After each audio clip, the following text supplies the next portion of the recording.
It's Wednesday, August 26th. Do you know what time it is? It's Al Sharpton's time. And for the next 3 hours, it's time to put aside all pretenses, deception, denial, or fronting. The time has come to keep it real on Keeping It Real with Reverend Al Sharpton. A very good afternoon to all of you across the country, and good morning to our West Coast listeners. And welcome to all those listening on Sirius XM Channel 126, Urban View, where talk empowers and becomes action. I am Dominique Sharpton. I'm Reverend Sharpton's eldest daughter. I'm sitting in for the Rev. Rev will be joining us momentarily.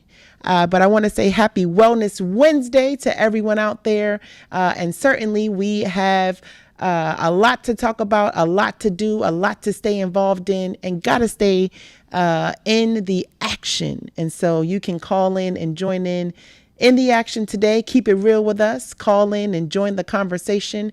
You can call us at 1-877-532-5797, 1-877-532-5797. Good afternoon to all those watching us and tuning in via live stream at nationalactionnetwork.net. Good afternoon to the illustrious message board. Looking forward to engaging and interacting with you as we are online all across the country and want to hear from you. Got a lot going on and certainly want to talk about it. Y'all know what time it is. And we're going to talk about a lot today. Certainly one thing on my mind is the Target issue and this Halloween costume that has people asking how in the world something like this gets approved in 2026. We're going to talk a lot about our children and social media. Because, you know, there's a major development that's involving Meta, and this is the company obviously behind Instagram and Facebook. And the question I want really parents to think about, is are we raising our children against an algorithm designed to keep them hooked, to keep them engaged, to keep them on their tablets and on and using screens.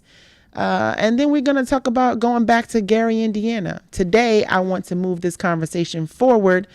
We talked yesterday, obviously, about the power outages, but I want to talk about accountability. And of course, we're just 2 days away from August 28th. And the Defend the Vote March on Washington.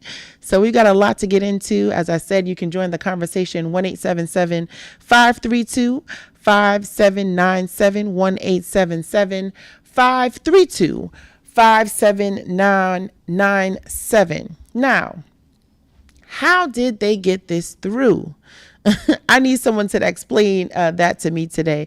How does a major American corporation like Target put a Halloween costume on its website that evokes some of the ugliest racist imagery in American history, put a black child in it to model it, and then apparently nobody at any point in that process says, wait a minute, something is wrong here. Something just don't make sense. I don't want to just talk about that costume because Target has pulled it, right? They've apologized, but I think that that's the easy part.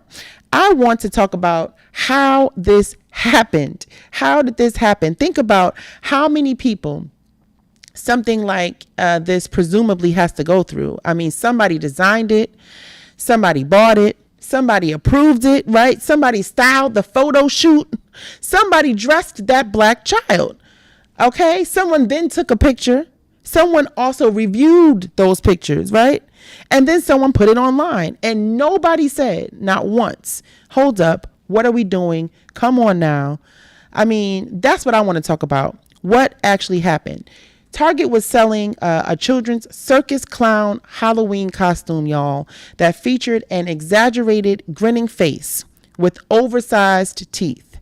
And people immediately began connecting that, obviously, that image, connecting it to the racist minstrel caricatures that have a long and ugly history in this country. And now Target has since removed the costume and they apologized. But again, how do we get to the apology? Because the apology happens after somebody catches you doing something. So I'm interested in what happened before that. What happened before that? And I already know somebody's listening and saying, Dominique, it's Halloween. It's just a clown, right? People are too sensitive. No. We have to know our history. And minstrel shows didn't simply make fun of Black people. Those images portrayed Black people as ignorant, lazy, foolish, grotesque. Come on. Less than human. That imagery matters because cultural influences, y'all, and how people see each other. Think about that. Think about the civil rights movement. The movement wasn't only about fighting laws.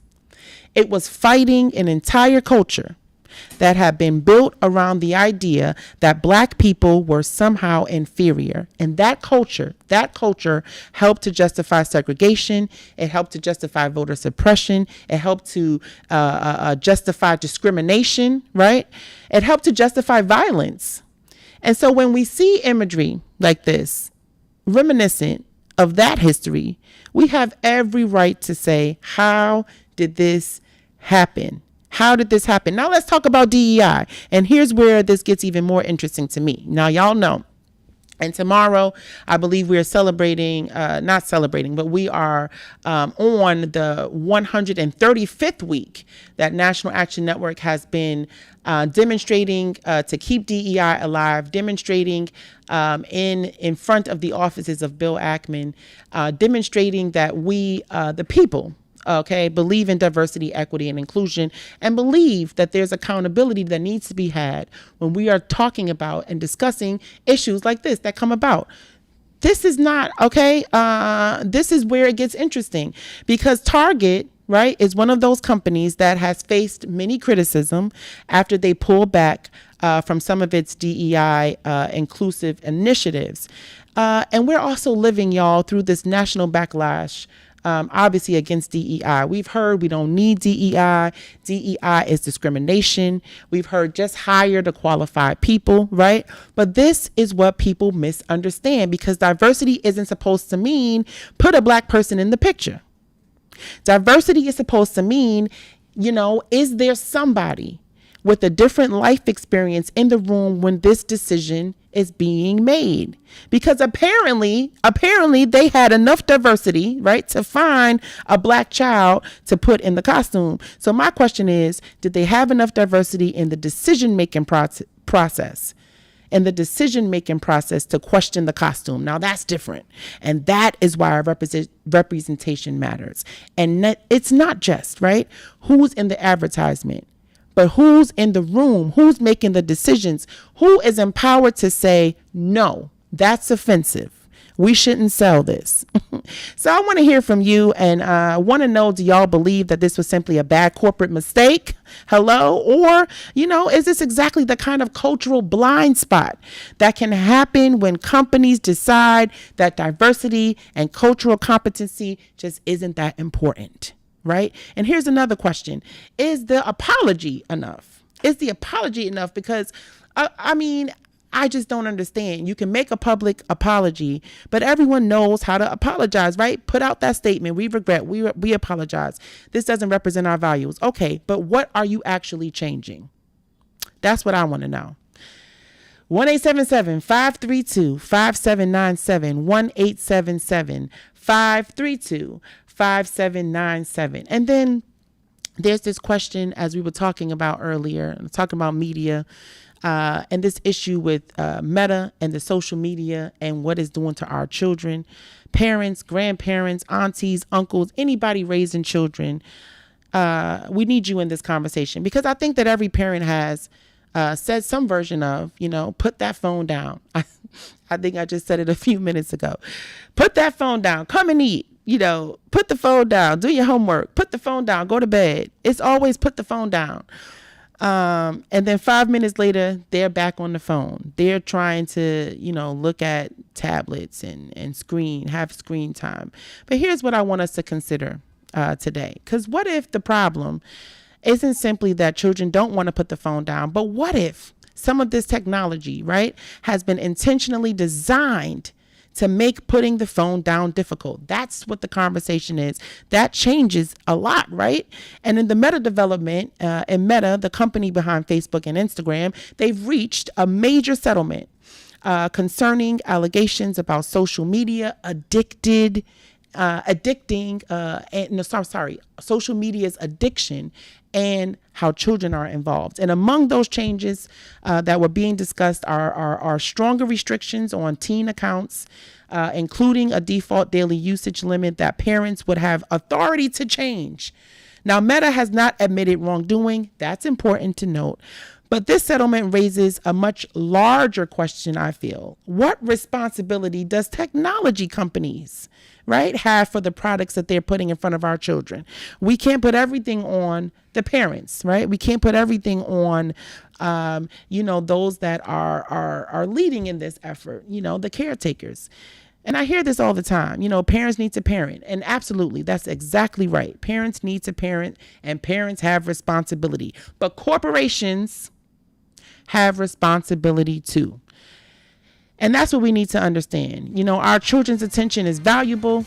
The longer that somebody stays on a platform, right, the more content they're consuming and the more they engage, the more information the platform learns about them, the more valuable that engagement becomes. So now think about the average mother or father. You're telling their teenager, put the Instagram down, but you're potentially compelling and competing against technology.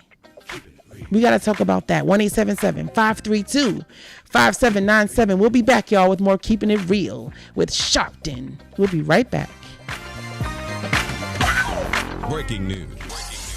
The issues, the stories affecting you. I've been in the Essence Festival since 1995.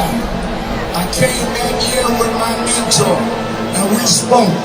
Well, he died in February this year, but I want to continue what he taught us, because even when times look bad, even when they look dark, I remember when my mentor taught me, Reverend Jesse Jackson. He said, keep hope alive. Even if you can't figure it out, keep hope alive. Even if it doesn't look like you can make it, keep hope alive. In memory of Jesse Jackson, say that with me tonight. Let him know on July 4th from New Orleans, keep hope alive. Keep hope alive. Keep hope alive. Keep hope alive. Keep hope alive. Keep hope alive. Keep hope alive. Keep hope alive. Thank you, God. It gets dark sometimes, but the morning comes. Don't you surrender. Suffering breeds character. Character breeds faith. In the end, faith will not disappoint. You must not surrender. You may or may not get there, but just know that you're qualified and you hold on and hold out. We must never surrender. America will get better and better. Keep hope alive. Keep hope alive. Keep hope alive. On tomorrow night and beyond. Keep hope alive. I love you very much. I love you very much.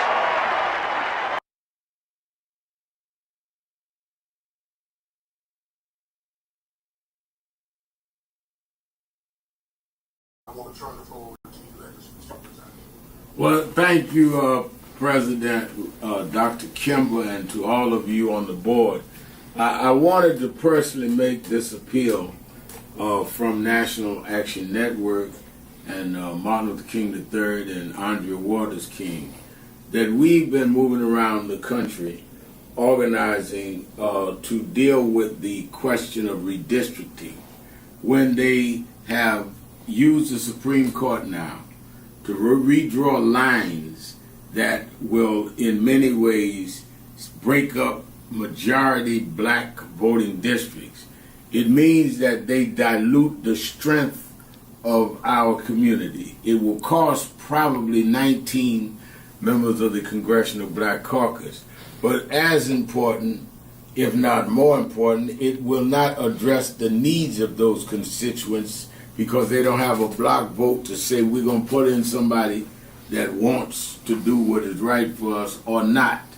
And that does not necessarily all the time mean a black person, but it gives them power. In Memphis, Tennessee, the majority black district congressman supported and reelected several times by the blacks there was a white man named Cohen. So we see this as an undoing of the Voting Rights Act of 65 and the Civil Rights Act of 64.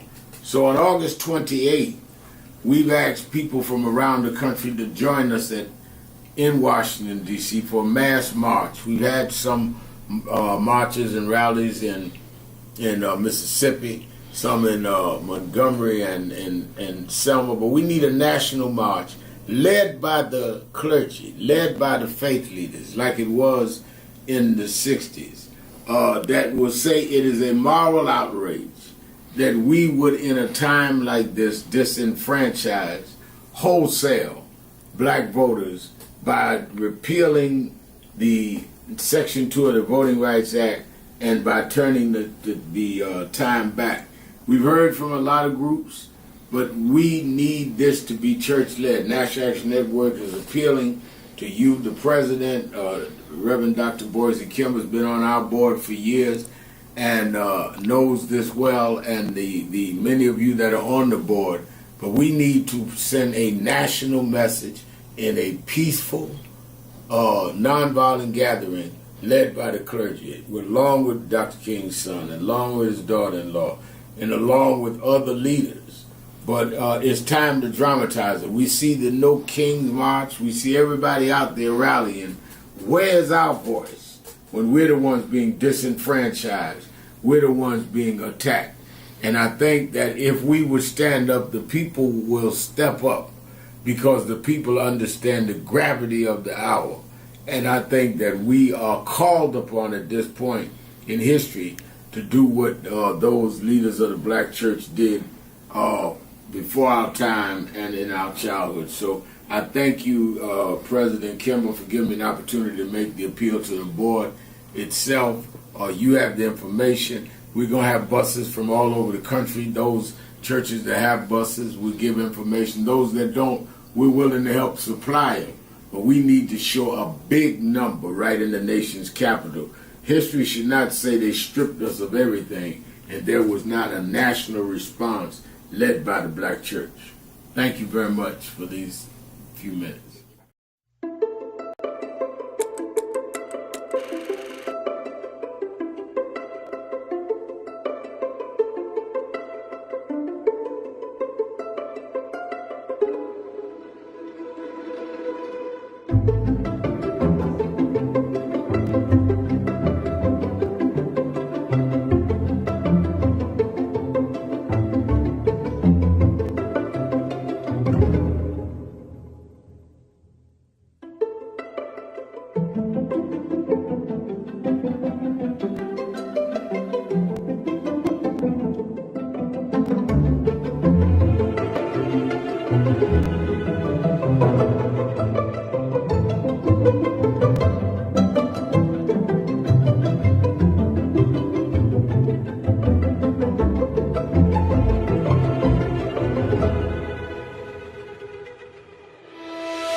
Dominique Sharpton, Reverend Sharpton's eldest daughter, sitting in for the Rev. Rev is going to be joining us momentarily, but we are taking your calls. You can join in on the conversation today by calling us at 1-877-532-5797, 1-877-532-5797. You can also join us and write your comment on the message board as folks are watching us via live stream at nationalactionnetwork.net.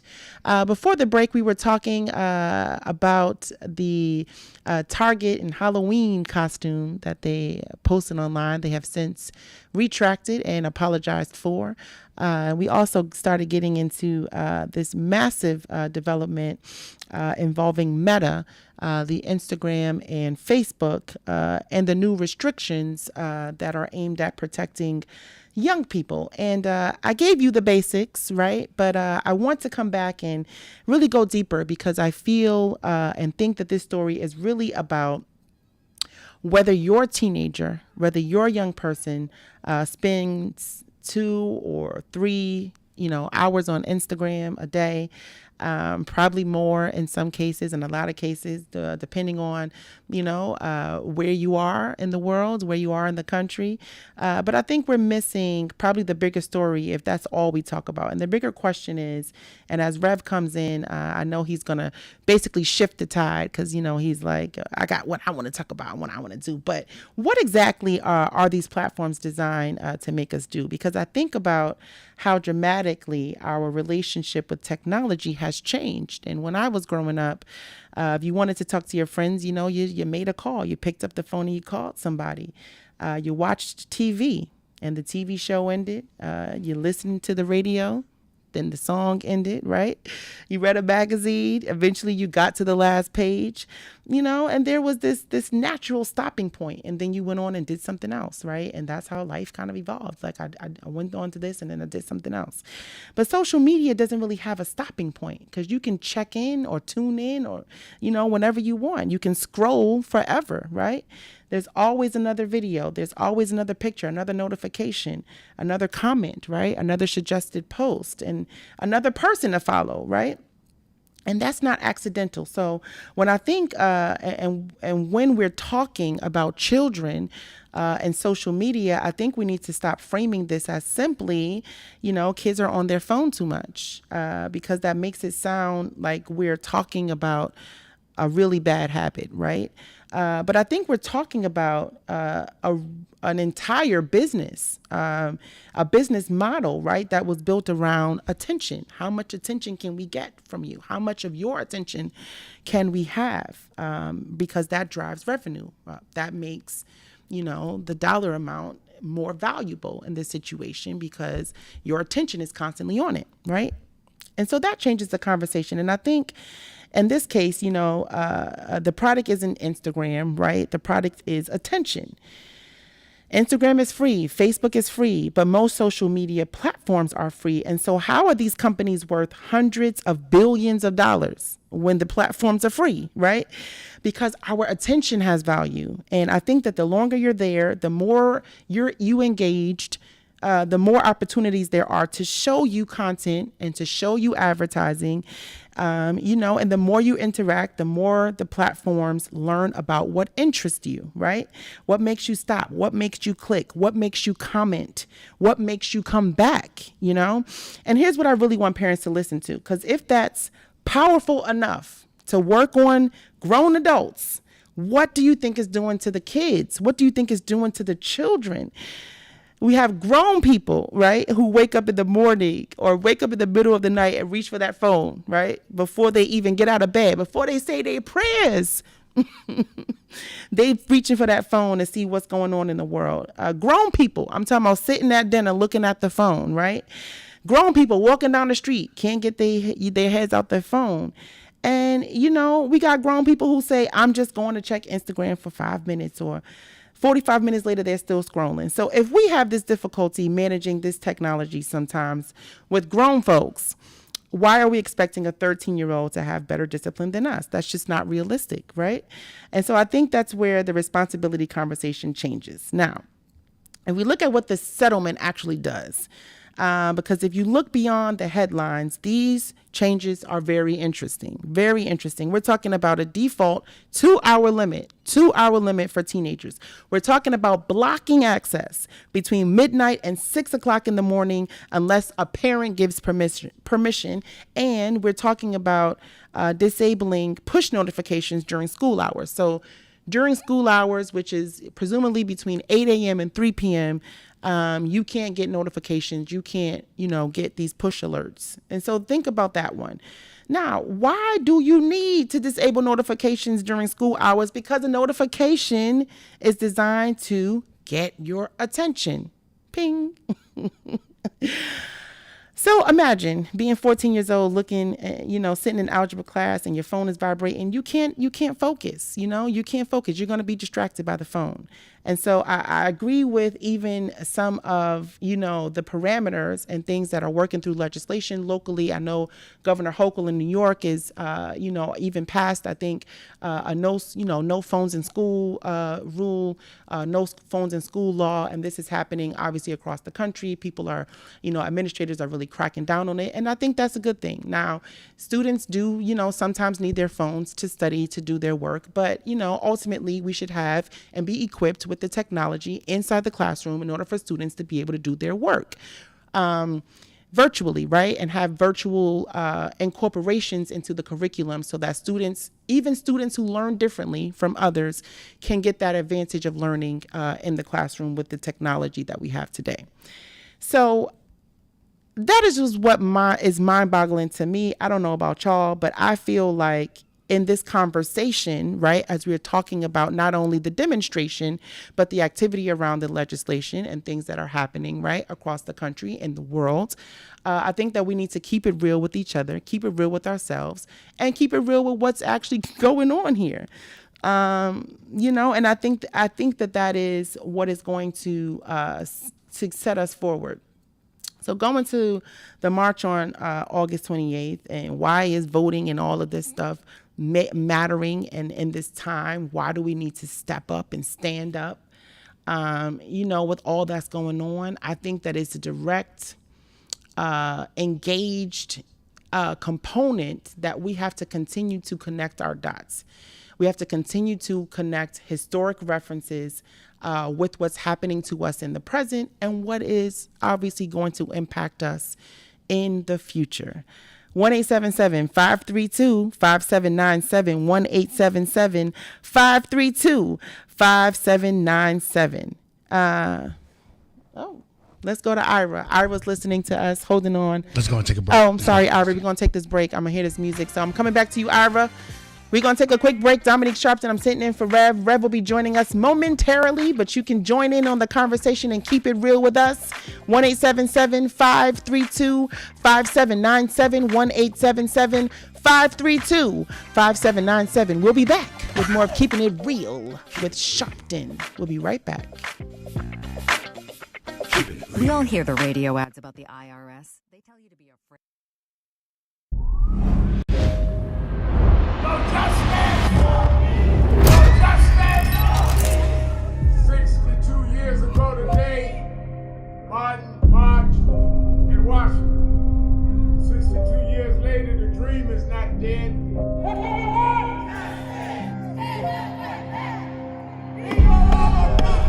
I'm here because I must be here.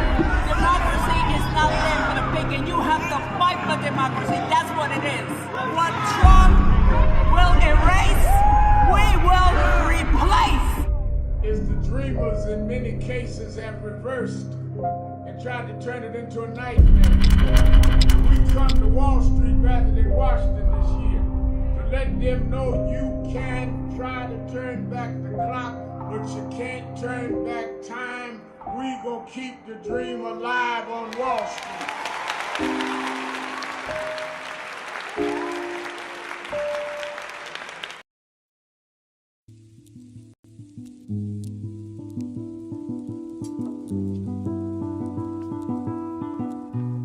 I had a thought this morning that I want to share with you about mentorship. I am able to do a lot of what I do because I had great mentors. But there are correct ways and incorrect ways to mentor people, in my opinion. I was mentored as a boy preacher by Bishop F.D. Washington, one of the great Pentecostal preachers of his time. Then Reverend William Jones became my pastor after Bishop Washington died, who was unquestionably in the top 5 black church ministers, theologians. Reverend Jesse Jackson, who I started my activism under his leadership, he and Reverend Jones. And I learned politics directly as a youth director from Shirley Chisholm. So even though I didn't finish college, I had the most unique education in the world from being exposed to giants. But the one thing I learned is as I grew older and people started coming younger than me and wanted me to teach and mentor them, the magic of the mentors I had is they did not want me to be their clone. They wanted me to learn things from them and use my own gifts and talents in my own unique way and let me do things on my own, because they knew that if I flopped in some things, it would teach me for the other things. They'll come and help me once I was down, but they were not going to have me avoid being down. And they were not going to impose themselves on me. Why am I saying that? Because too many mentors want clones, and too many mentees want their mentors to put them on a pedestal. Oh, so-and-so didn't do this for me. Oh, so-and-so didn't open doors for me. If they got to open doors for you, it may mean that they knew you weren't ready to go through those doors. Their job is to prepare you. Your job is to develop your own skills, your own unique ways. And I don't care if it's my daughters, who both have come into their own, or anyone else. I'm not a talent agent. I did not form National Action Network to give people their step up. I formed it to fight for justice for everybody. If talented people get in, it's my job to invest and give them a platform. It's their job to get on the platform and perform and show their ability. Sitting with me today in the office as I talk about it is one of my mentees, Reverend Stephen Marshall. Now, Stephen, you just came around us when you were how old? 11 years old. 11 years old. You just turned 40 and now you're called to the ministry? Yes, sir. And what do you do in National Action Network? I formulate policies, lead in various regions, but most importantly, I senior advise you on all things from social justice strategies, politics, intergovernmental affairs, you name it, community organizing, all of that stuff. And I could go through scores of others. My daughter started Huddle. They got Huddles now, which is for young people to meet once a week all over the country. I just saw the video from the Las Vegas National Action Network chapter. Now, when you decided to preach, did I ever tell you to become a preacher? Not one time. Who called you to preach? The Lord. All right. And did I say go to this school or that school? No, sir. Did I open this door, that door? Did I tell you be ready when the doors open? Always be ready and prepared. And that's what I'm saying. Get you some young people than you that you can help along the way. But don't be their talent agent. Their talent must speak for themselves. And anybody that grumbles with you about so-and-so didn't do something for them, maybe it's because they didn't feel you were ready, or that they felt if they did it, you wouldn't do it on your own. But we all don't live forever. I want the next generation to speak of me, of National Action Network, and others, the way I speak of Reverend Jones and Bishop Washington and Shirley Chisholm and Reverend Jackson.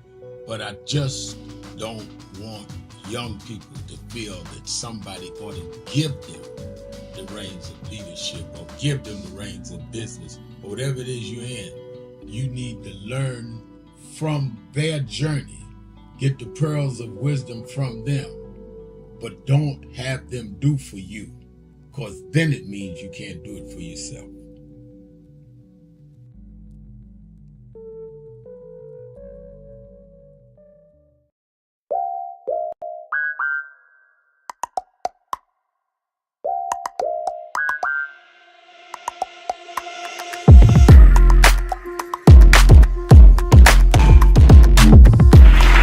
Is a house of justice.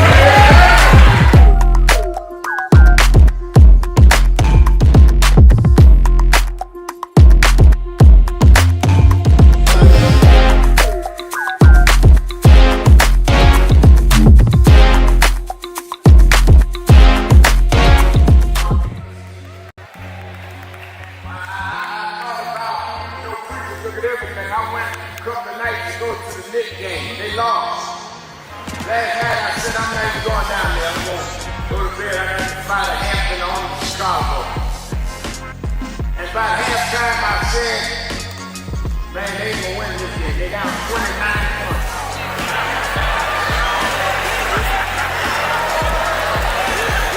And somebody here today, you've been down.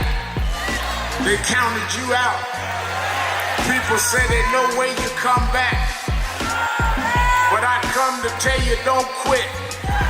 Because there's another half to play. And God will take you and let you win when the odds are against you. We're back. 1-877-532-5797. 1-877-532-5797.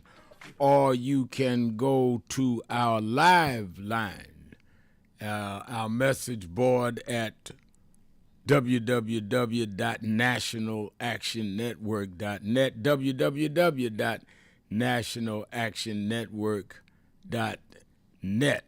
This Warrior Witness Wednesday, let me thank Dominique Sharpton for starting off the show.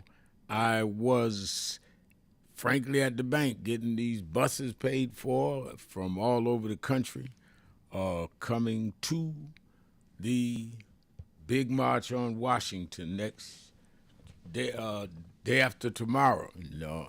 Last night, I have to say this, and I'm going back. I know that we have some callers. I know we had some that wanted to weigh in on this insult that Target had to pull down, having us as minstrels in Halloween costumes. That's one of the reasons the march is important, because DEI, which is one of the things we're marching about, we want a voting rights bill out of Congress. We want DEI legislated, and we want to deal with the Affordable Care Act. And then we're going south. I'm going to do a whole tour of the South to try and bring the message of the march to people, why they have to come out and vote in this midterm elections, because you're not voting for a person, you're voting for policy and legislation, voting for the voting rights bill to be rewritten so it's ironclad where the Supreme Court can't mess with it. Only way you're going to pass it is you got to vote for the people that'll support it. Only way you're going to get the people that support it is you're going to have to show them you have that kind of strength. That's why numbers are important on Friday, because when they look out and see all of that, they're going to say, oh, wait a minute, these people are serious. And they're going back and do 5 states in the South, and I'm going myself to those 5. And I'm bringing other civil rights leaders with me of national organizations, and working with the local activists. We're not trying to supplant anybody, so for anybody's ego get bruised, we coming in to support, undergird, not take over. This is too big for any of us to start tripping now. So I just wanted you to know why I was late for 2 of the opening segments. Let me also say that Politics Nation with Al Sharpton is going to be special this weekend. One, we'll certainly be having some of the guests that was at the march Saturday and Sunday, 5 p.m. Eastern, and laying out the outcome of the march. But it is also the 15th anniversary of the show, Politics Nation with Al Sharpton. 15 years on Saturday. I did the first show on MSNBC of Politics Nation. And all the critics, the media critics, and, some of the haters in our community, that ain't going to last 3 months. 15 years, longer than any black national cable host. And I'm celebrating it with you, because if you had not been watching every week and getting other people to watch, I don't care how good I think I am talking, the ratings is what kept us at 15 years. So we're going to show of course, we're going to deal with some of the leaders that was at the march, but we're also going to show some of the best ever down through the years. We've had everybody on Politics Nation, from President Obama while he was president. In fact, his last interview on cable TV as president, he did on my show. We play a little of that. Little of Biden did it twice as president, Kamala Harris as vice president. But we've had every major political figure. Jesse Jackson did his last cable interview on this show. We had Aretha Franklin on in studio, Harry Belafonte in studio, all the way to Spike Lee. So you need to know that history. You'll see some of it on the anniversary shows over the weekend. The march. I can't tell you. I'm telling you, it warmed my heart. I been meeting all day with people. It warmed my heart. I was headed home, and they text me, Commissioner Rodney Ellis from Houston, and Reverend James Dixon, and they said, pick up the phone if you can, and I did, and they had a couple of hundred people there at a pre-rally. They have filled 10 buses from Houston, Texas, calling it the Freedom Riders. 10 buses. And I just left the bank paying for all of them. And it's going to be a historic day. Now, if 10 busloads can come from Texas, you don't have any excuse from wherever you are, because you're not as far as Texas. Get the information on where to be by calling 1-877-626-4651, 1-877-626-4651, or go to nationalactionnetwork.net. All right, let's go to the phones. I know, one of the reasons that you need to enforce the diversity, equity, inclusion is if you're sitting up in a marketing meeting and it goes to the board, then I see you, Lead Straw, whoever, Lead Slow Trail, said they haven't heard back from the organizers in New Jersey, Mercer County. Call right now to that number. Tell them that. I can't do it on the air, but we have buses all over Jersey. I don't know why you haven't heard from anybody. Call them right back. Because I want you there.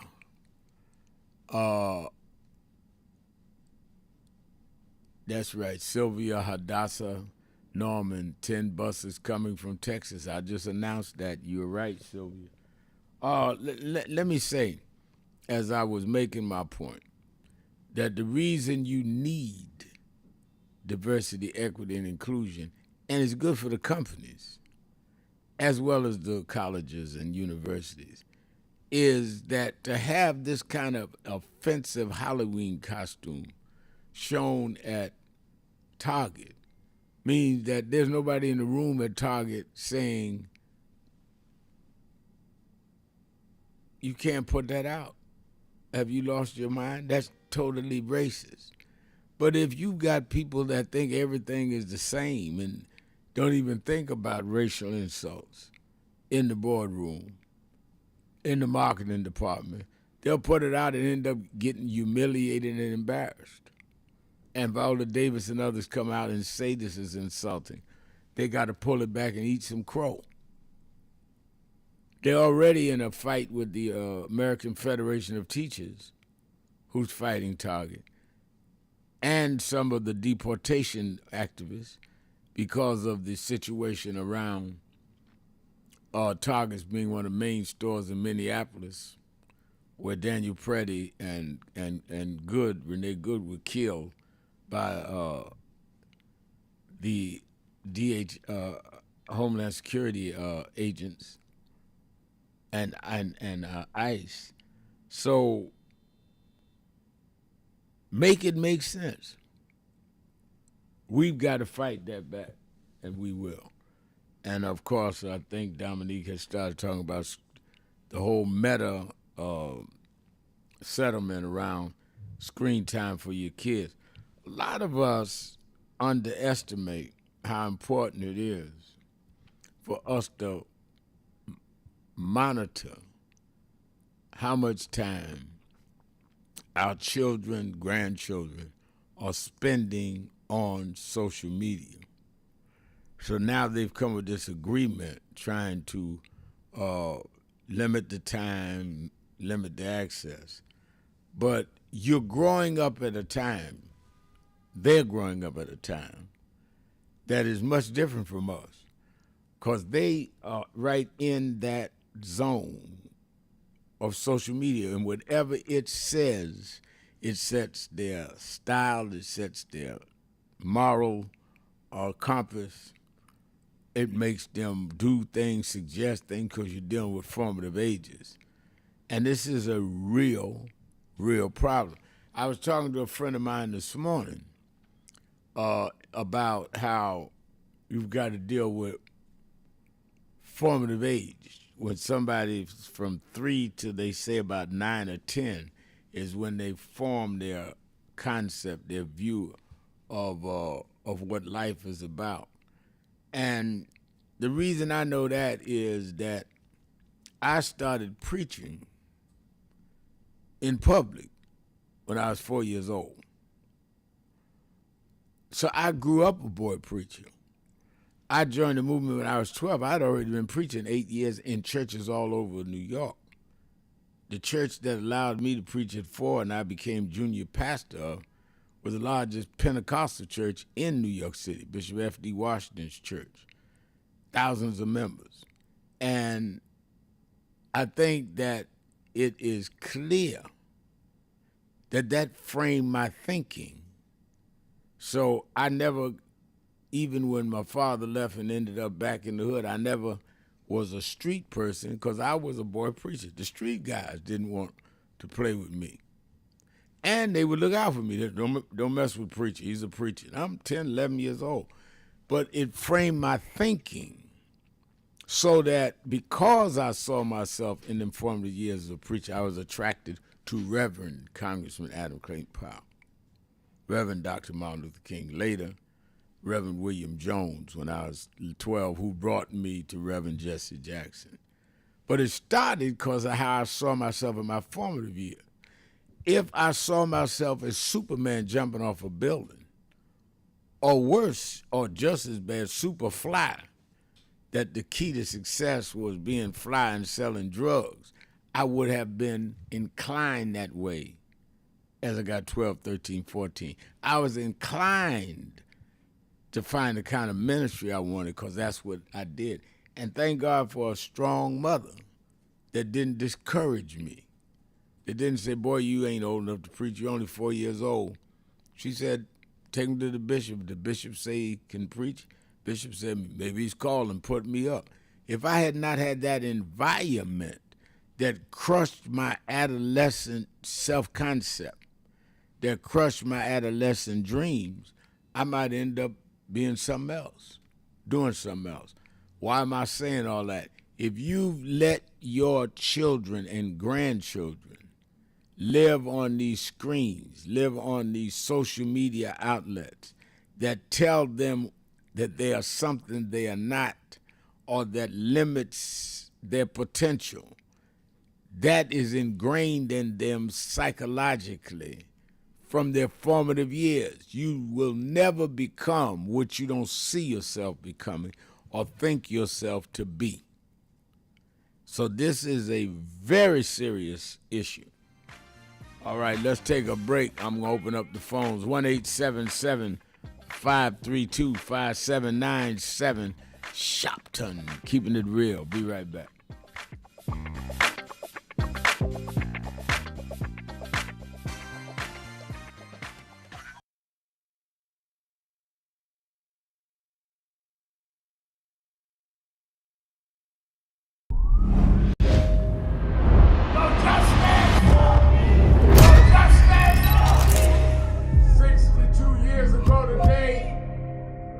Marched in Washington. 62 years later,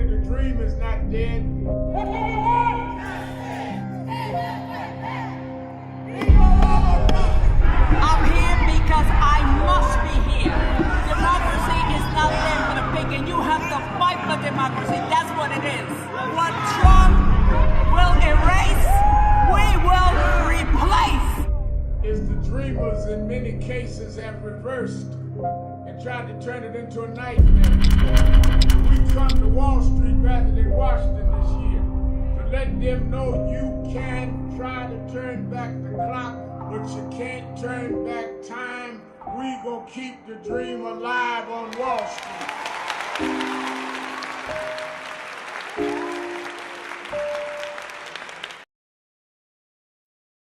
So we are fighting. That's why I said to deal with this DEI situation, you must be disciplined and do studying, because unless you do structural change, we'll keep coming right back to this over and over again. I spoke Wednesday night at Yale University, and I told them students, some of those brightest students in the country, Yale, Harvard, I spoke at Yale, and told them there is a structural problem, which is why Trump and Vance and President Elon Musk, they can come in and put us backward because the structure was never corrected. They walk in the door and say NDI, because structurally they can make that stand. We've got to break the corporate world from doing it and then straighten out the structure of how this country is.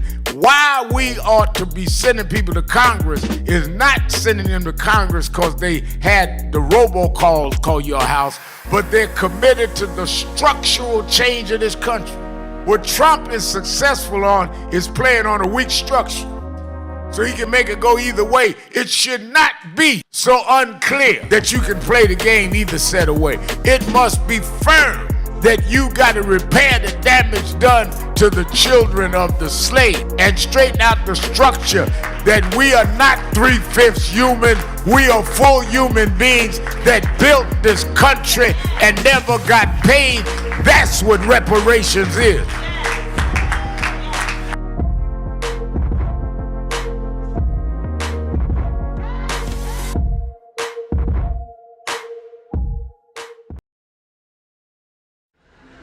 The only thing that will matter 2 minutes after you're gone is what you did for more than yourself.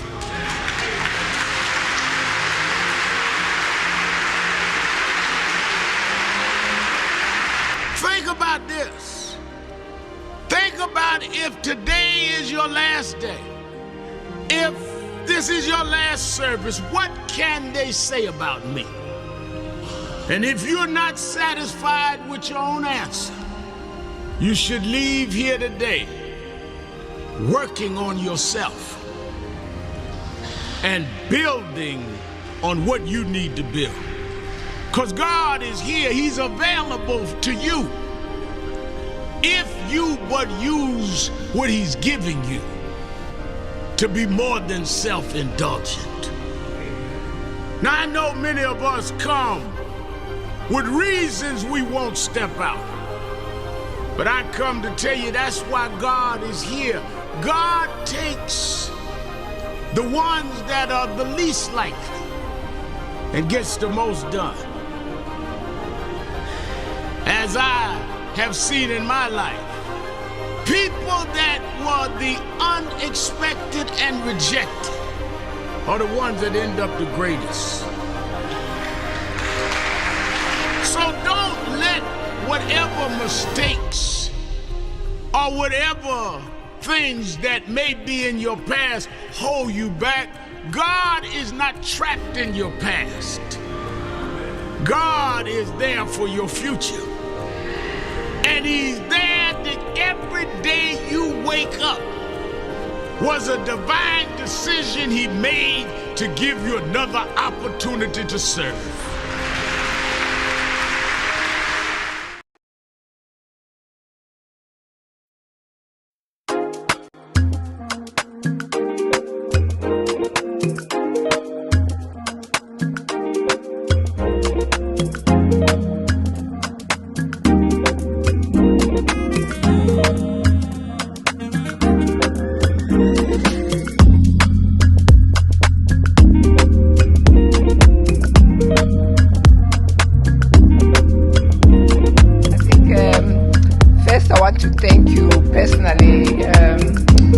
For writing a foreword to this book, Reverend. I wanted to write a book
father was here, King.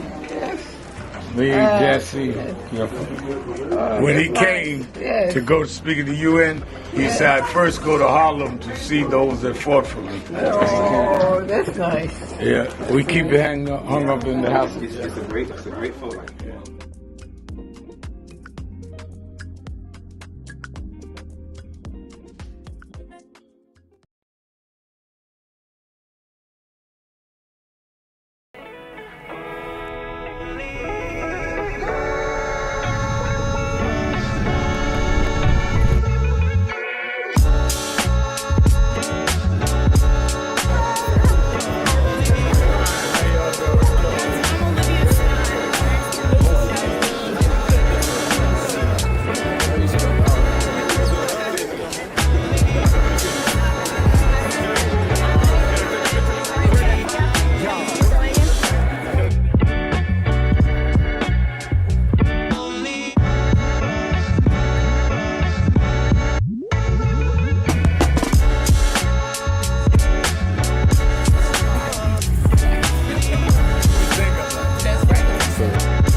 It is such a pleasure to be here with Reverend Sharpton and this entire congregation on Juneteenth weekend to not only celebrate freedom, but recognize the work that is still to be done to ensure that that freedom is within the grasp of each and every New Yorker who has helped to build this city. Thank you for having me as always.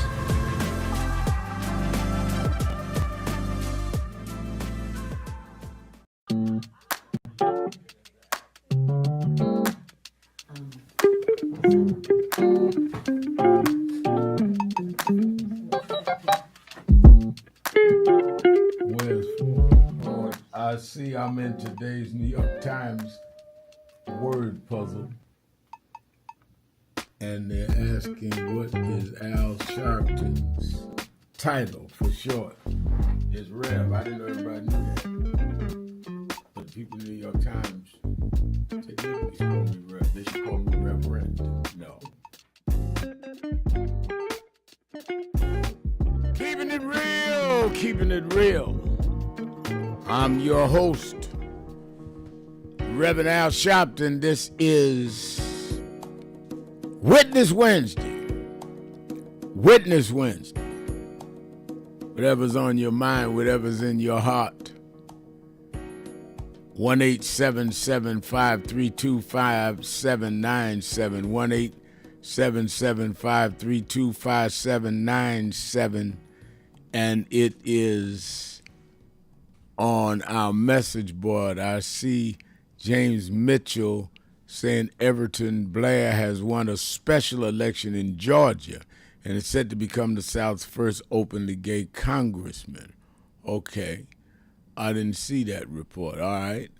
And Joanne Kemp is saying, I haven't heard anything from RFK about the measles deaths. I guess he's busy cutting body parts off roadkill, body parts off of roadkill.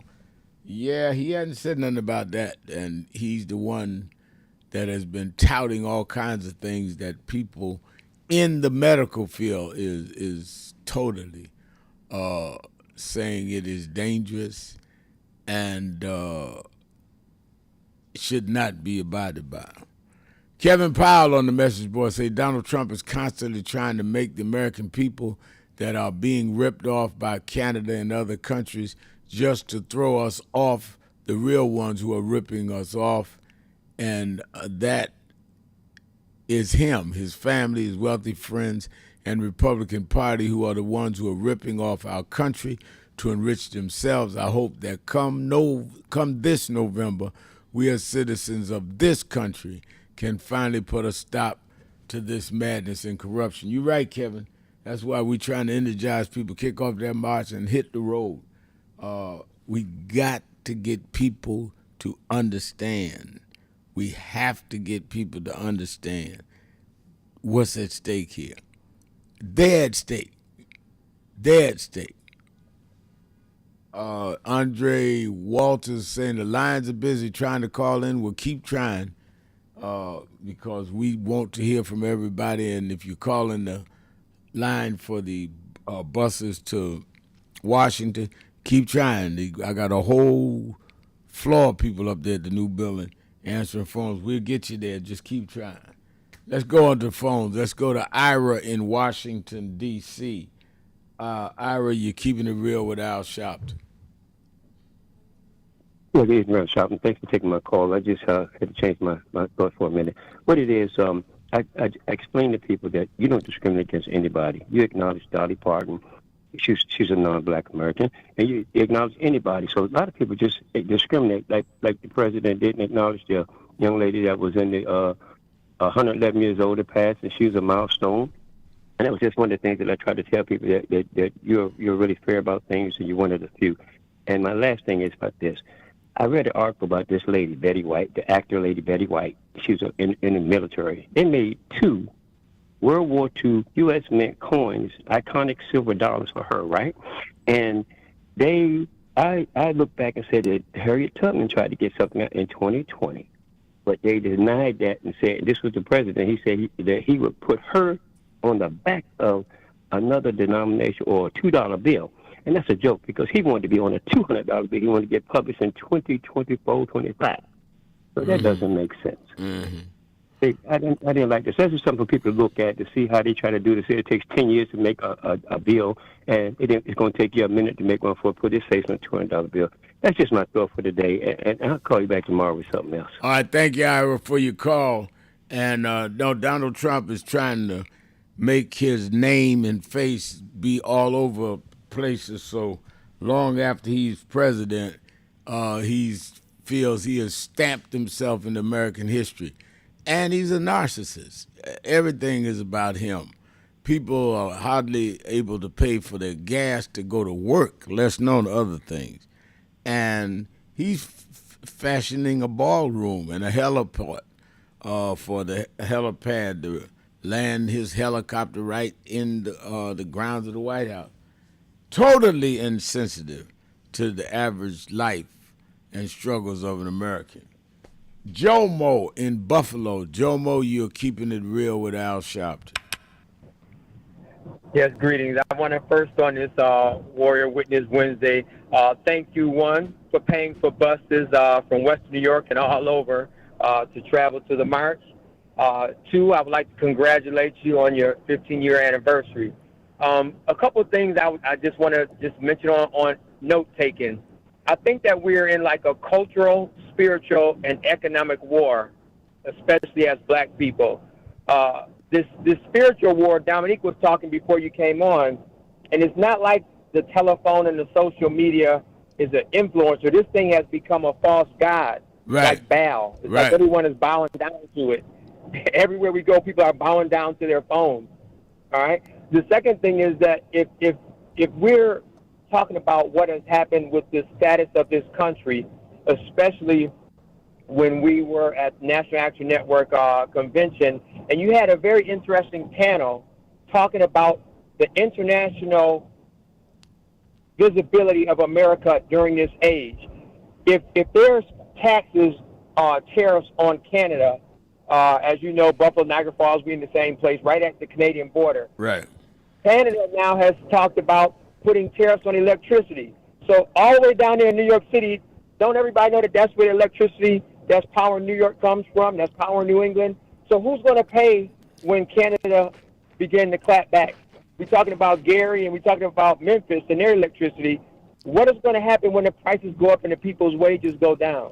Just a couple of things to think about. And as we go into the March on Washington, I would ask everybody to listen to the first part of the speech that we called I Have a Dream. Dr. King is talking about a check that was issued to Black America, and the check has come back marked insufficient funds. I think that we need to revisit that speech and know what was at stake 163 years ago. Bless you. You hit some very critical, concrete points. I love when people have content. And Jomo did that. Thank you for your call, and y'all travel safe from Buffalo and back. But I know that they're bringing buses. We took care of that, and we're taking care of them in many other cities. I want the people not to have, if people are willing to sacrifice the ride for hours, I wanted to be able to cover the costs. I got some of the businessmen and some of the budget to cover about 90% of the buses coming. Some of the chapters have covered themselves, the other 10%. But I wanted people to not have to worry about it. I'm not selling seats.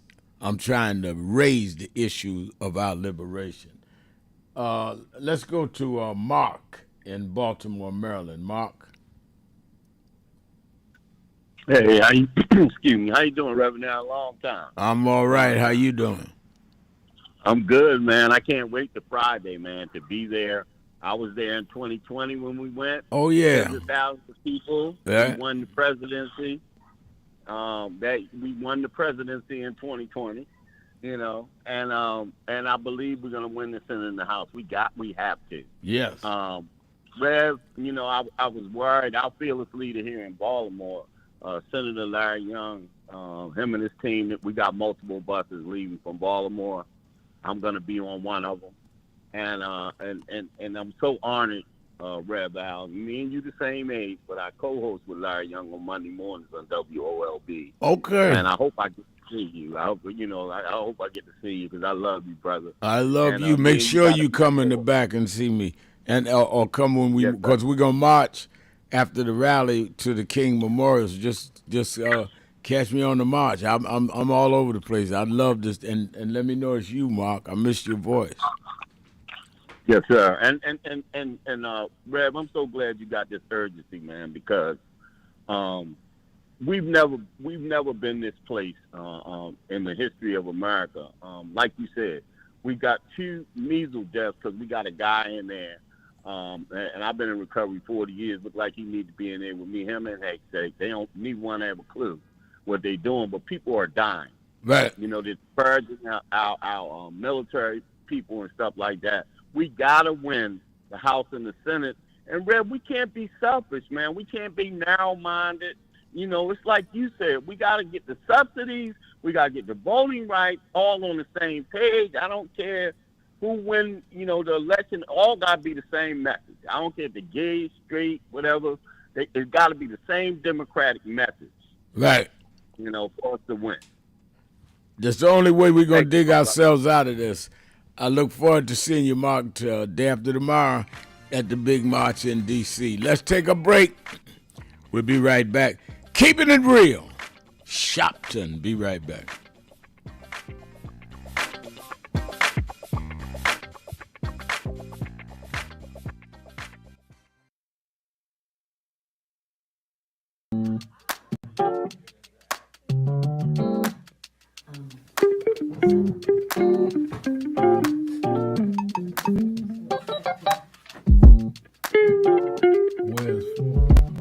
I see I'm in today's New York Times word puzzle, and they're asking what is Al Sharpton's title for short. It's Rev. I didn't know everybody knew that. But the people in the New York Times, they didn't call me Rev. They should call me Reverend. No.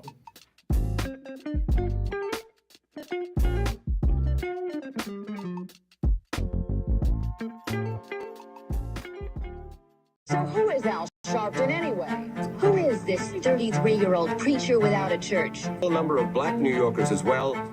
He is little more than a pudgy exhibitionist who can be counted on to show up, bullhorn in hand, at every racial incident.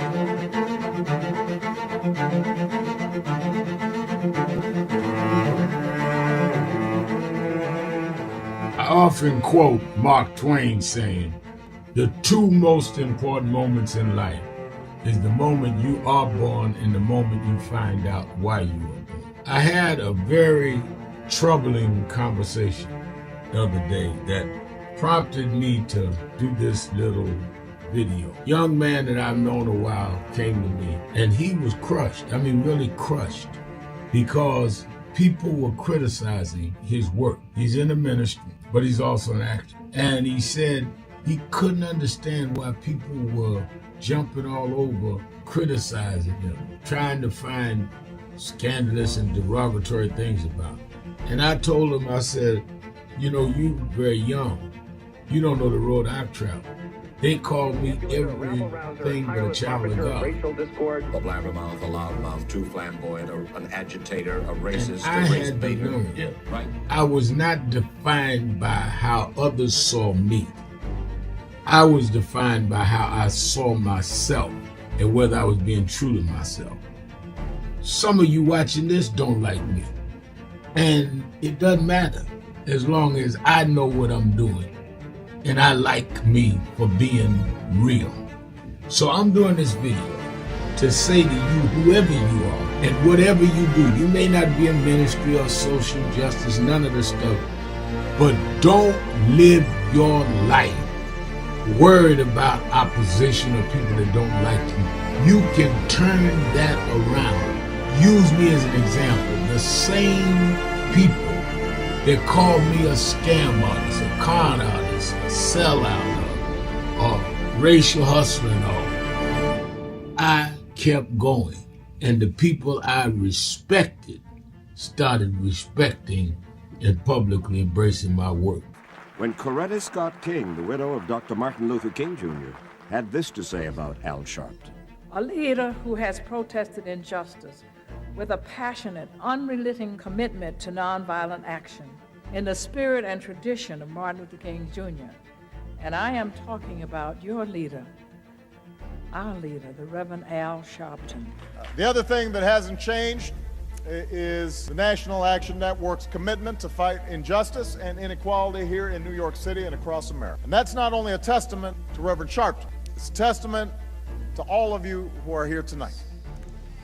First and foremost, to Reverend Sharpton. I saw him when he first came on the scene, and I have marveled at his tenacity, at the development of his intellect, and his devotion to our movement, and much he has contributed to the world we are experiencing. I am honored, and I must say that when I had my debate with Dr. King on the issue of the church and religion, he didn't warn me that after his departure, his space would be filled by another preacher, and that preacher would be Al Sharpton. All you want in life is people that matter to you to say you did all right. And more important, that you can look in the mirror and say you did all right. Thank you, Rev. Thanks for that introduction. Look, we've known each other for a long time. I'm grateful not only for your leadership and partnership, but quite frankly, more importantly, for your friendship. And thanks to all of you, members of our nation's most important civil rights organization. You have been, over all of your years, such an extraordinary leader.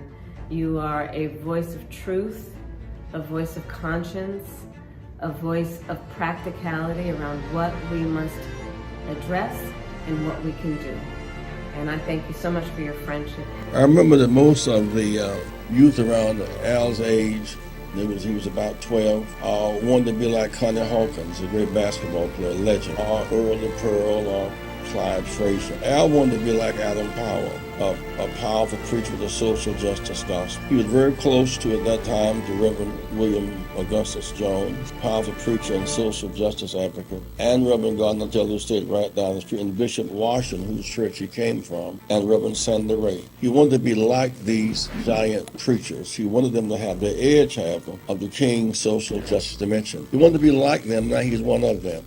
Perhaps taller than most of them because of the risks he has taken and the reward God has given him with his gift. I remember so well that first escorted him to jail. He was around 13 years old with the jail fighting the ANP. He was in the lineage of our struggle. He grew up in it. We didn't just see him on TV one night. He didn't happen. He came bottom up, not top down.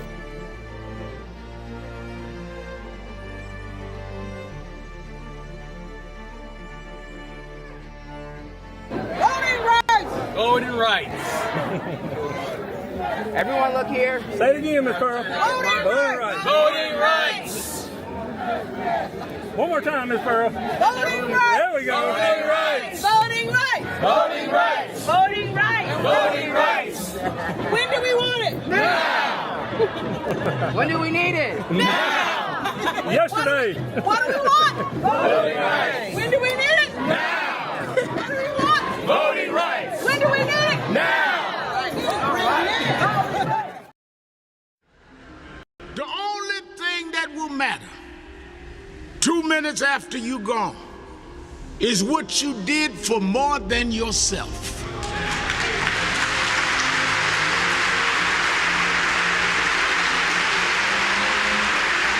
Think about this. Think about if today is your last day. If this is your last service, what can they say about me? And if you're not satisfied with your own answer, you should leave here today working on yourself and building on what you need to build. Because God is here, He's available to you if you but use what He's giving you to be more than self-indulgent. Now I know many of us come with reasons we won't step out. But I come to tell you that's why God is here. God takes the ones that are the least likely and gets the most done. As I have seen in my life, people that were the unexpected and rejected are the ones that end up the greatest. So don't let whatever mistakes or whatever things that may be in your past hold you back. God is not trapped in your past. God is there for your future. And He's there that every day you wake up was a divine decision He made to give you another opportunity to serve. Many people cannot focus because they have not really come to terms with their calling and life purpose. In order to focus, you must also be clear on what you're focusing on. So if you're not clear on your purpose, if you're not clear on your life's calling, then focus on seeking that. Because if you just read the ways and roads you traveled that you didn't even choose, that were sort of just laid out for you by God, in that it's telling you, speaking to you about what your purpose is and what you were born to do and be. I learned the things that I didn't plan had to be planned by God, and God's plan was directed toward God's purpose. Keeping it real, I'm your host, Reverend Al Sharpton, and we're back.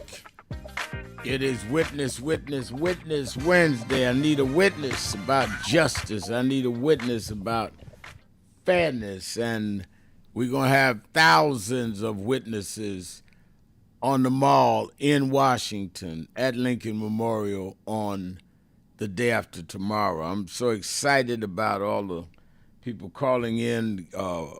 I told you 10 buses from Houston, Texas alone.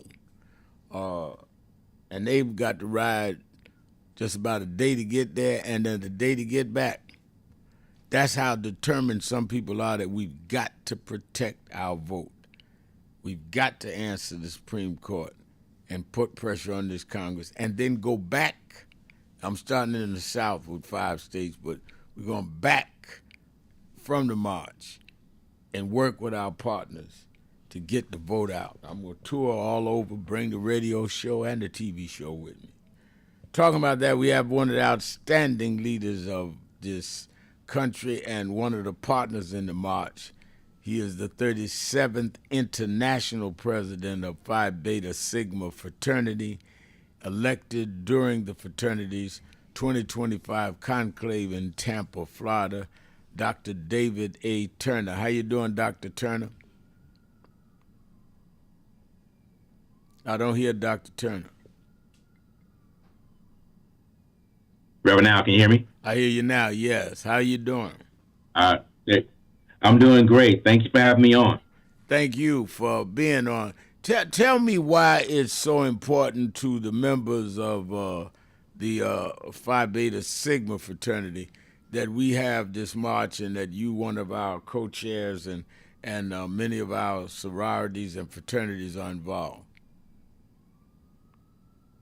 Yeah, so I think one of the things that that I would start with is that this is part of our fraternity's legacy.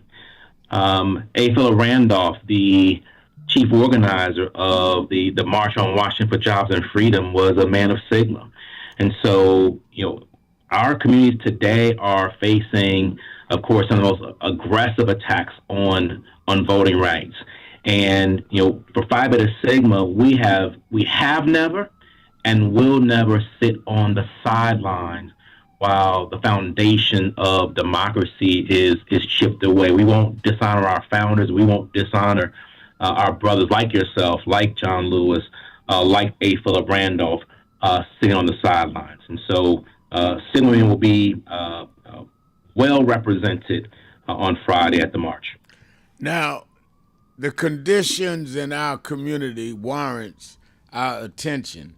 And one of the things I think, if it's if Sigma, which I'm a member, or if it's other fraternities or sororities or the Divine Nine, it gives a sense of self-worth and a sense of self-appreciation for us to have these fraternities and sororities. Talk about that, Mr. President, that these fraternities, sororities, organizations were formed to give us certain standards to reach.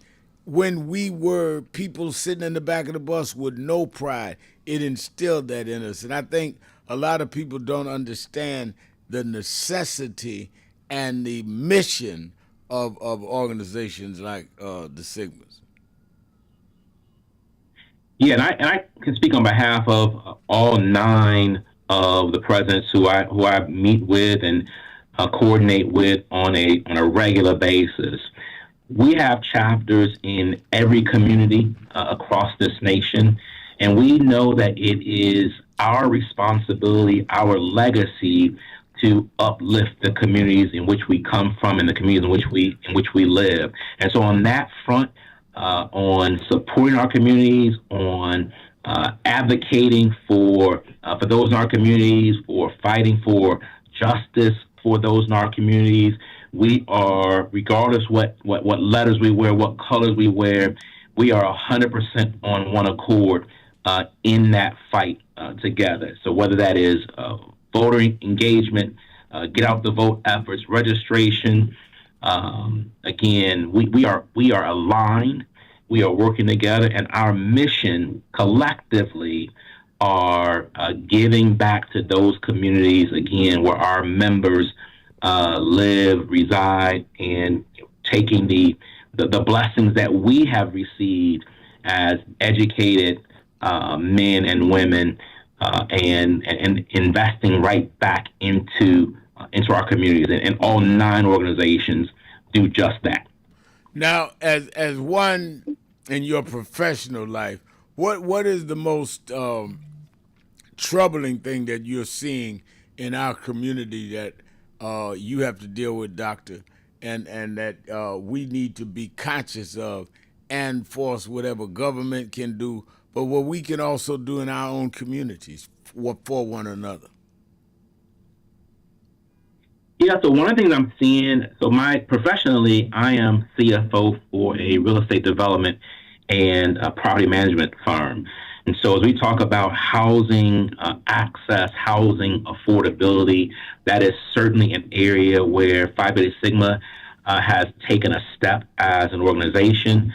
As you know, we are transforming what was our corporate headquarters and commercial space into a mixed-use development in the northwest corner of D.C. with 36 affordable housing units being built right now. And so, again, we don't just service our members. We recognize collectively that our economic power, our strength, gives us some advantages to help and invest and to pour back into the communities in which we live and reside.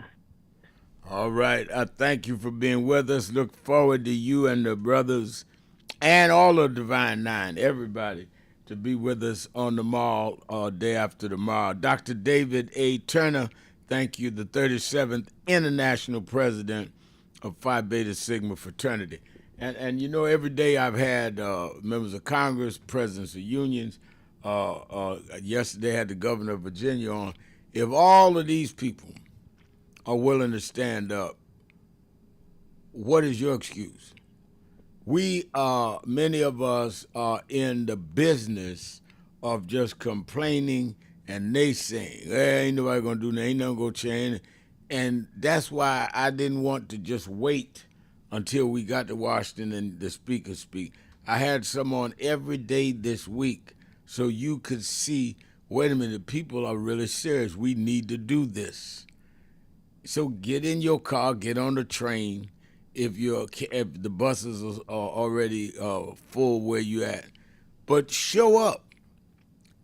Your presence makes the statement we need for the Congress to see, and it gives us the energy to do these tours and pull people out all over the country in their home base. Now, you know, people always say to me, Reverend Al, so-and-so said so-and-so, and somebody said, don't worry about the naysayers. You think you got 2 or 3 naysayers now? Imagine what A. Philip Randolph, who's called a march on Washington 63, and what Dr. King and them had to go through then. I mean, come on. You're dealing with folks that have been tamed in segregation. I'm talking about black folks that have been tamed. That was the proper way to act. Don't bother that. Ice is cold in my house, it is there. All kind of stuff. So don't worry about the naysayers now. There's always gonna be naysayers. You ain't got naysayers, you ain't doing nothing. Let's take a break. Be right back. Keeping it real. Keeping it real. Keeping it real. Shout and be right back. Keeping it real.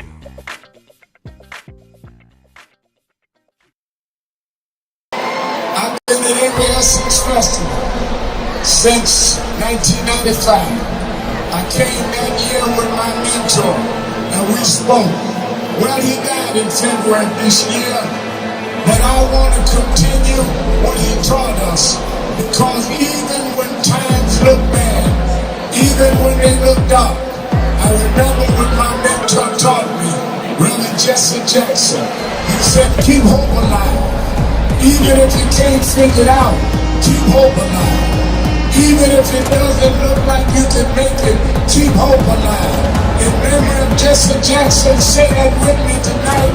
Let him know on July 4th from New Orleans, keep hope alive. Keep hope alive. Keep hope alive. Keep hope alive. Keep hope alive. Keep hope alive. Keep hope alive. Keep hope alive. Thank you, God. It gets dark sometimes, but the morning comes. Don't you surrender. Suffering breeds character. Character breeds faith. In the end, faith will not disappoint. You must not surrender. You may or may not get there, but just know that you're qualified and you hold on and hold out. We must never surrender. America will get better and better. Keep hope alive. Keep hope alive. Keep hope alive. On tomorrow night and beyond. Keep hope alive. I love you very much. I love you very much.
you for joining us for Weekdays Live with Reverend Al Sharpton.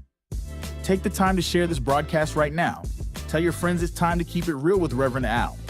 Comment your questions now in the chat or call Reverend Al Sharpton directly on air at 877-532-5797. Now stay tuned for Reverend Al.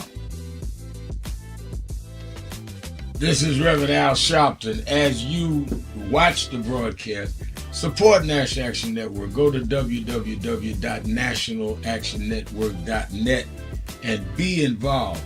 You can join, take your membership right online, www.nationalactionnetwork.net. Getting ready to start the program, but we need you to be part of the movement.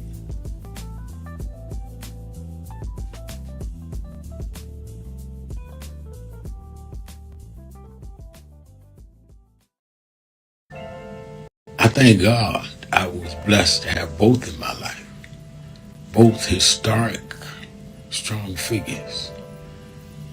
But if I misuse them and listen to not only figures that are not as historic as them, but figures that had nothing to do with the calling and purpose of my life, I would live confused. I'd be double-minded. I'm clear. And what I want you to do is be clear. Clear on who you are and why you are. And a lot of that will be exposed to you and others by who you are around and who you allow to enter your head.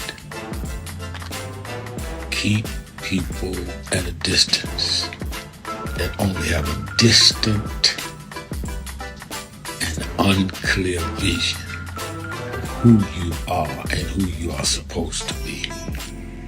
They could be your blood relatives, but they could not be the ones that accompany you toward what you ought to be about. Everybody good to you ain't good for you. Everybody that makes you laugh sometimes end up making you a joke.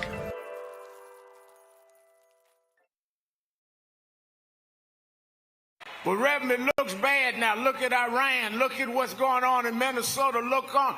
Yeah, but I was raised by them to realize that after storms, if we do the right thing in the storm, if we organize, if we register, if we do what we're supposed to do, there's always a rainbow coming out. The rainbow don't show until the storm is over. The rainbow gonna come out in November. The rainbow gonna come out in 28. We gonna fix these tricks in 26 and march through the gates in 28. We didn't come this far to turn around now. We won't go back. We won't go back. We won't go back.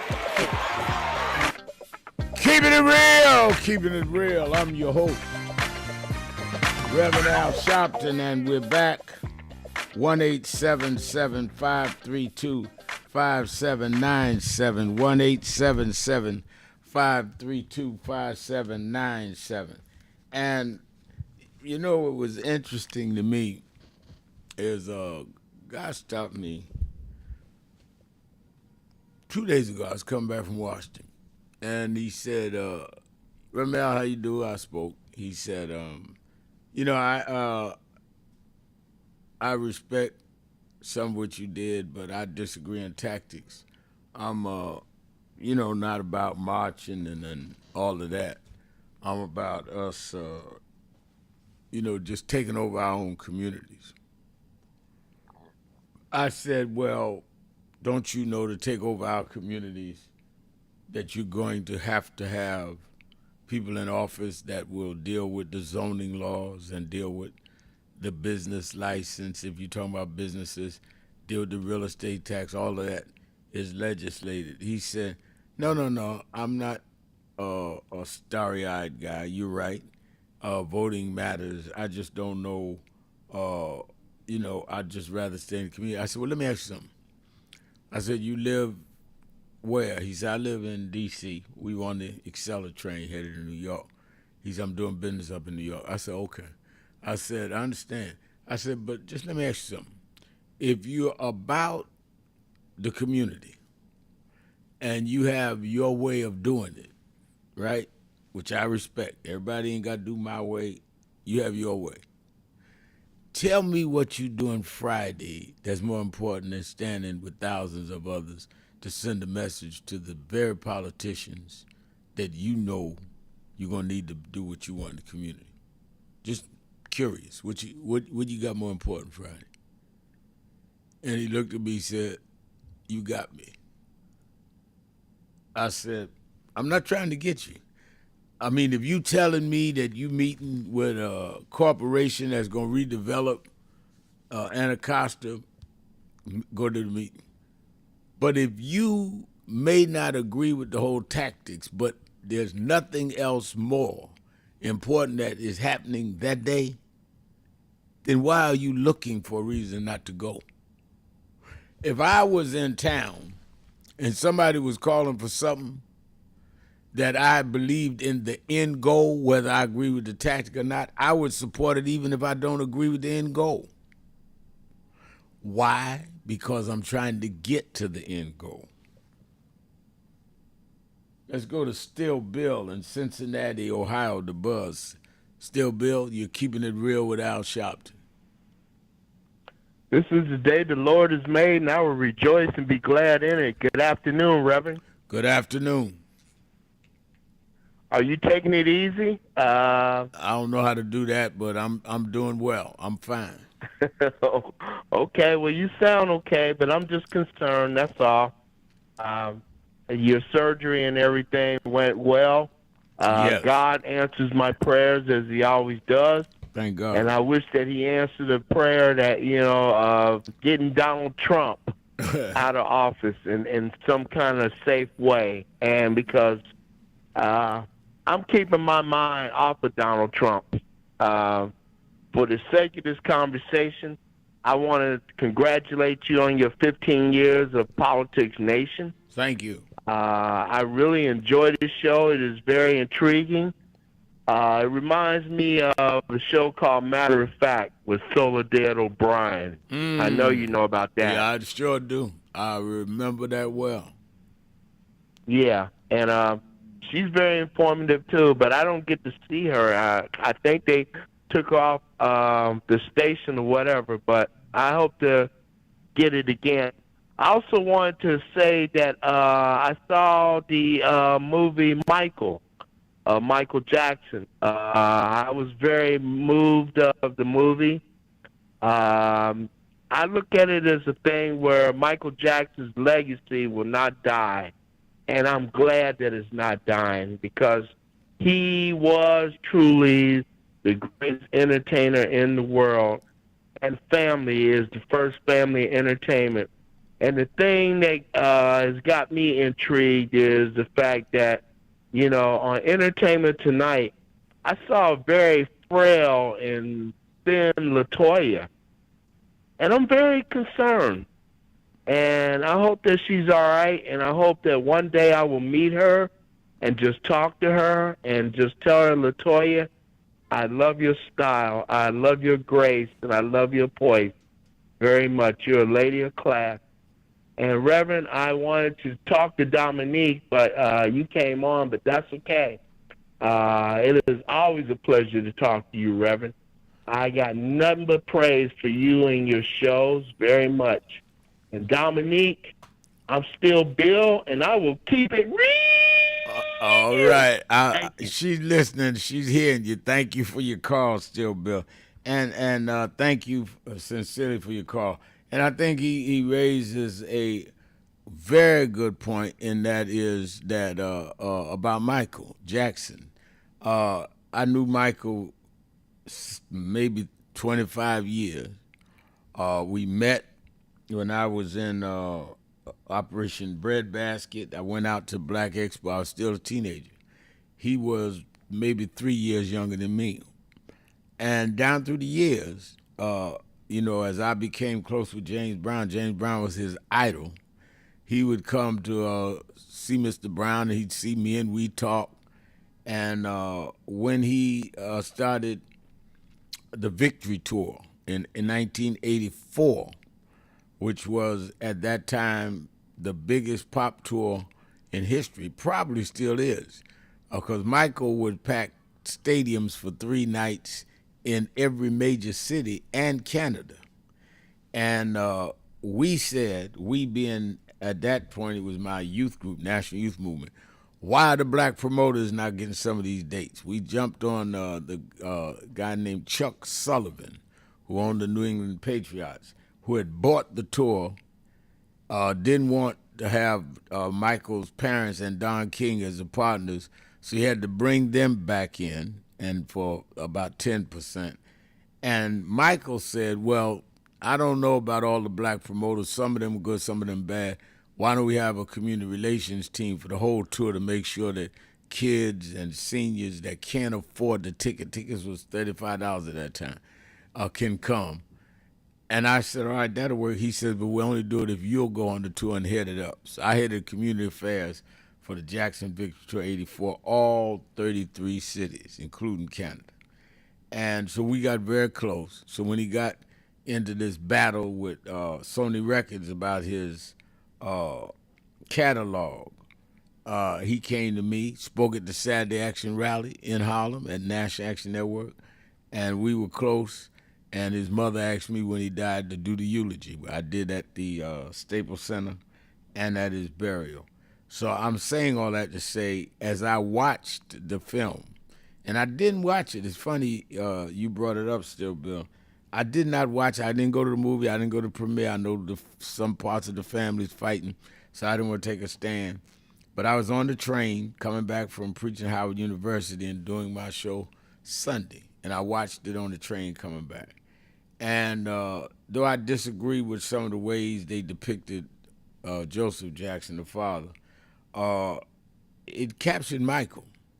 And his nephew plays him, captured him. It was remarkable. It was almost like Michael had reincarnated, and that guy could dance like Michael.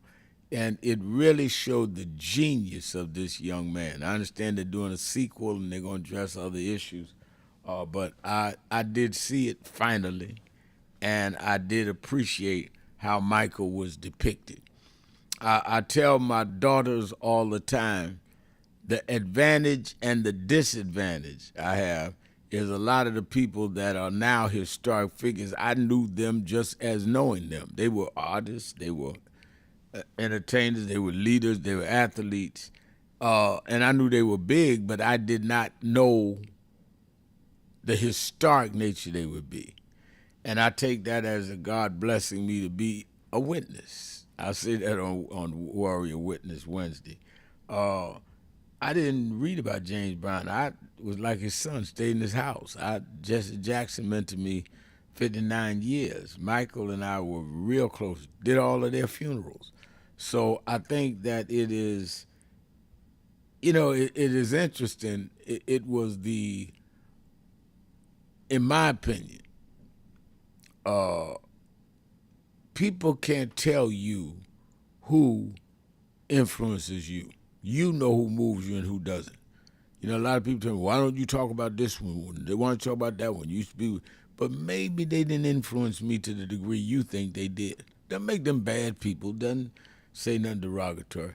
But you can't tell me who inspired me or who hurt me. And I can't do that with you. So let's have a level of self-respect. Let us take a break. Be right back. Keeping it real. Shopton. Be right back.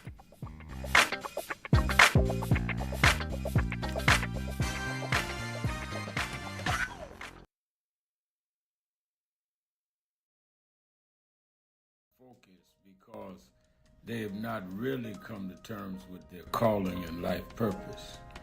In order to focus, you must also be clear on what you're focusing on.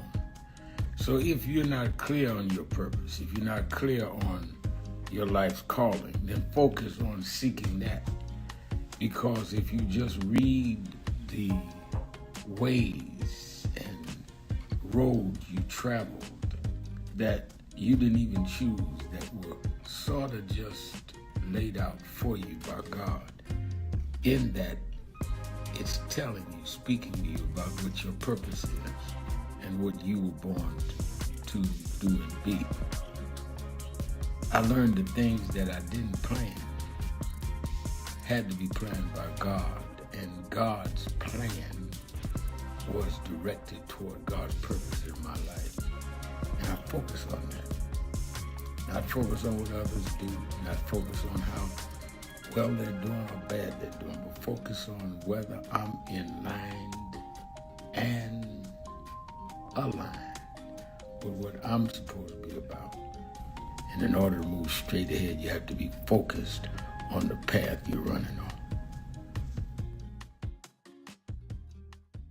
Family, we have a short visit today. So we just wanted to greet you all and thank you for allowing us in. Yes, sir. We would go, we was here. They were on the plantation. Our family was on the plantation. Wow. And that's, of course, that's the slave house. That's one of the slave houses. Sir, it's been 13 years. That's right. Good to How see you been? Doing fine. Good.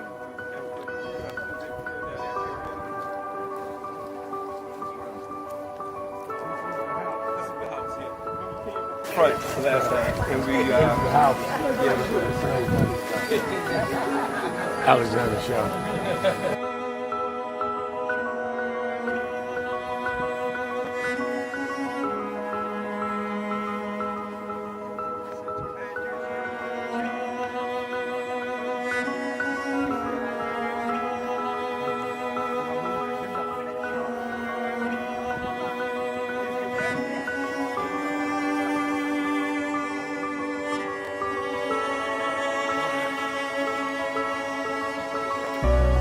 How many slaves were staying there? I have no idea. This is where they would have a slave. Yeah, that's when exactly. That was exactly.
The two people that most influenced my life were from South Carolina, James and Jesse. Jesse right up the road with me. I went over his mother's funeral. Jesse walked me to my mother's casket. Wow. To South Carolina. That's the balance of my life, James and Jesse. Yeah. Civil rights, shoulders. But also where your people from too. Literally. Yeah, right. And when I drew Jesse was from James, I started president. Yeah. And James had died before I knew about it in South Carolina. Oh, really? Yeah. James died December 25th. He died Christmas Day, 06. And they came to do the story for February of 07. They came to me in January. His daughter swear that was his daddy had helped me push the information out. Wow. And I called Jesse and told him, do you know that my great-grandfather was a slave about 45, because Greenville right up to I-20. He said, I told you we was connected. That's why you gotta listen to me. But nah.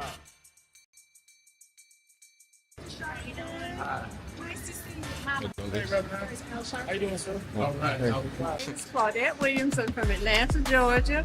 And the last time I saw Reverend Sharpton was in New York City at Sylvia's. And my sister and I pretended that we needed to go to the bathroom so we could go in and see him and say hi from a distance. I'm okay. You look great. My name's Claudette. New York City was Sylvia. Oh. My sister told her, can I get a picture? Wave at you, and today Lisa? Yes, I'll take the picture.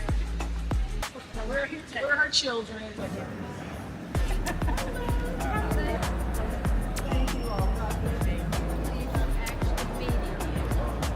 Reverend, it's really great to meet you. And were you in? It's an honor to meet you. Okay, come take a second. Thank you. Meet you back there right quick while you momentum.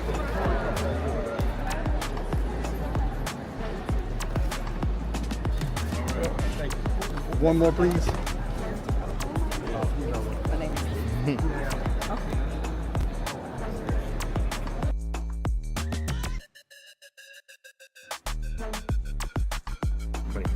I'm still exposed. How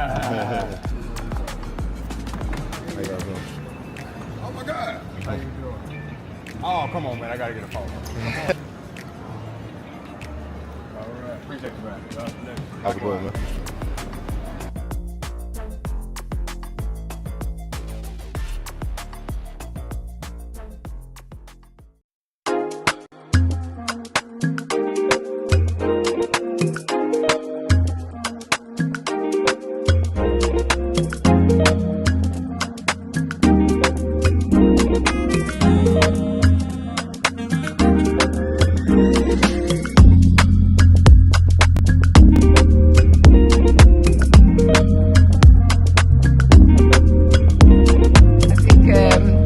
First, I want to thank you personally for writing a foreword to this book, Reverend. I wanted to write a book that was different from the many books that have been written about my dad, which about very much.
When he came to go speak at the UN, he said, I'd first go to Harlem to see those that fought for me. Oh, that's nice. Yeah, we keep it hung up in the house. It's a great photo.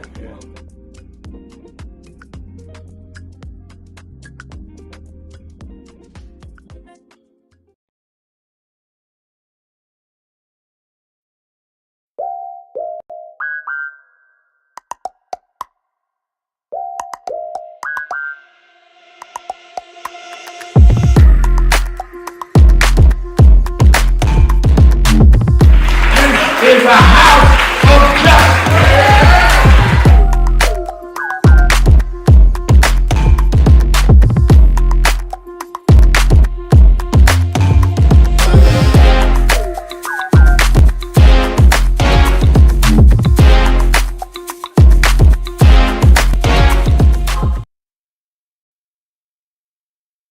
black colleges and universities to the tune of about $13 billion, and Tennessee State was the one they shorted the most. Absolutely. Well, let me know. I'm on the next plane as soon as you holler. You know, when Ben Crump called, I don't even question it. I just head to the airport and get the details on the way. Live from the National Action Network corporate headquarters in New York. Keeping it real. And now, America's #1 civil rights leader, the Reverend Al Sharpton. You're live, sir. Keeping it real. Keeping it real. I am your host, Reverend Al Sharpton, 1-877-532-5797, 1-877-532-5797. And let's go back to the phones. Let's go to Rick in Germany. Rick. Good day, Brother Sharpton. Good day. Good day to you. Good day to you. I'm sorry I can't make it to my hometown to see you gather so many people concerned about the direction of my country. But I would, first of all, after acknowledging that it's a hard thing to put on a march, especially so close to the 66th, no, it's the 63rd year since the 1963 March on Washington. Correct. I know it's a hard thing to do. Let me say on to Dolly Parton and thank that woman for all she did for poor people in Tennessee and around America. I called today because I would like to hear more about what's going on in the smaller and larger African countries known as Congo, the Ebola crisis in those two countries. And I would hope that you would have more time in coming shows on the radio program to touch on what's going on in Sudan and South Africa. We need to hear what's going on over there in Africa so we can get our heads straight on how much power we have in America. Brother man, I'm done. Thank you for your call. First of all, before I get to the African part of your question, I agree with you that I join millions of others in the saying that the passing of Dolly Parton is something that we all should celebrate what she did in life for Nashville, for Tennessee, with black artists. The relationship that I know she had with Whitney Houston, who did her song "I Will Always Love You" and made Whitney and her a lot of money. She was not political. She would not deal with a lot of causes, but she was one of the long-standing country and western icons, and she did a lot for her community and a lot for the people there in Tennessee. So I agree with that, and I salute people that make a contribution, whether they well known or not. I saw somebody put on the board some of the soldier generals that I knew and that were part of the struggle here in New York when it was not easy. I think they had, I don't know if I could pull that up, because I don't know how deep in the board, but I saw they mentioned Hilly Saunders and Roy Canton. I remember Roy looked out, ended up coming to Nan. I ended up speaking at Roy's funeral. And there's some other names he mentioned. People that try to force me to say things about people I don't want to discuss, it's because I don't want to malign them. And people should respect the privacy of people's relationships. People sometimes don't last for various reasons. But that does not mean they didn't do good things, some great things. But I call the names of the people that I salute. And people should call the names of people they salute. And you should not try to force other people down your throat because you don't know the relationships and how they ended. But I know, and I wish I could see what they sent, but Hilly Saunders and Roy Canton never was, even when we disagreed, they came back and said, I see it your way now. We found a way to work together. Never did anything that hurt the movement or me. And those are local people. So if I can celebrate the life of Dolly Parton, I can sure celebrate their lives. All right, let's go to back to the phone. Let me go to Stanley. Is that Alabama? In Alabama. Yes, yes, yes. You're keeping it real with Al Sharpton. Alabama. Hello. Yeah. All right, how are you today? I'm doing very well. How are you? Yeah, I'm doing fine. Last time we spoke, we were speaking about the motion by the Supreme Court on the gerrymandering, and we were trying to fight that in Alabama. And I think within 24 to 48 hours of our conversation, that old girl down in our capital had that thing done. They were ready to go on that other end. But one of the things I'm calling about is this. You guys are relatively young. I heard you mention that earlier about your ministry and starting for, but politically, what age did you get involved in the political system and the push in our community? I tell you what happened when my father left when I was 10, and we moved to the hood. I never grew up in the hood. We were in a little black middle class neighborhood, Hollis, Queens. And so I did not go out a lot. I was already a boy preacher. A lot of the kids in that neighborhood with tenements and projects, didn't want to play with a boy preacher because their mamas would go to church, hear me preach, so they couldn't cuss around me and all that, they felt. So I watched the news a lot. And I became enthralled with Adam Clayton Powell. I mean, I loved every time I saw him on TV. And I told my mother, he's a preacher. And I convinced her to let my sister, who was 3 years older than me, bring me up to Abyssinian Baptist Church, and I met Reverend Congressman Powell. And to my shock, I'm like maybe 12, maybe 11. I think I was 11. I wasn't 12 yet. My shock, he knew me because he listened to Bishop Washington's broadcast, so he heard me preach. And he let me hang out when he'd come to town. He'd fly in from Bimini and go to the original Red Rooster and then Jock's Place, and I'd tag along. And that is what got me involved in wanting to be involved. He retired, went to Bimini, and my mother did not want me to go with what she called the militant groups. That's when she brought me to Bishop Washington, who brought me to Bill Jones and Jesse Jackson. I was 12 going 13, and at 13, Jesse made me his youth director. So between 11 and 13 is when I got involved. Okay. Because I was wondering, our younger generations now aren't really as involved as you guys were, and I think there was a pushback in the early civil rights era that a lot of youth by the churches were being invoked enlisted into going out and being some of the frontline people as the movement went on. Where we are now, our young folks are not really vested in the future in terms of politics. And I know when you think about John Lewis and SCLC, I mean, not SCLC, but SNCC is what I'm thinking about. Right. That were youth organizations are young, very young adults. They were in their teens and their early 20s when they were really pushing the movement. Right. In fact, John Lewis was only 23 when he spoke at the March on Washington in 63. Right. Well, how old was he when he crossed the bridge? Yeah, he crossed the bridge. No, he was 25.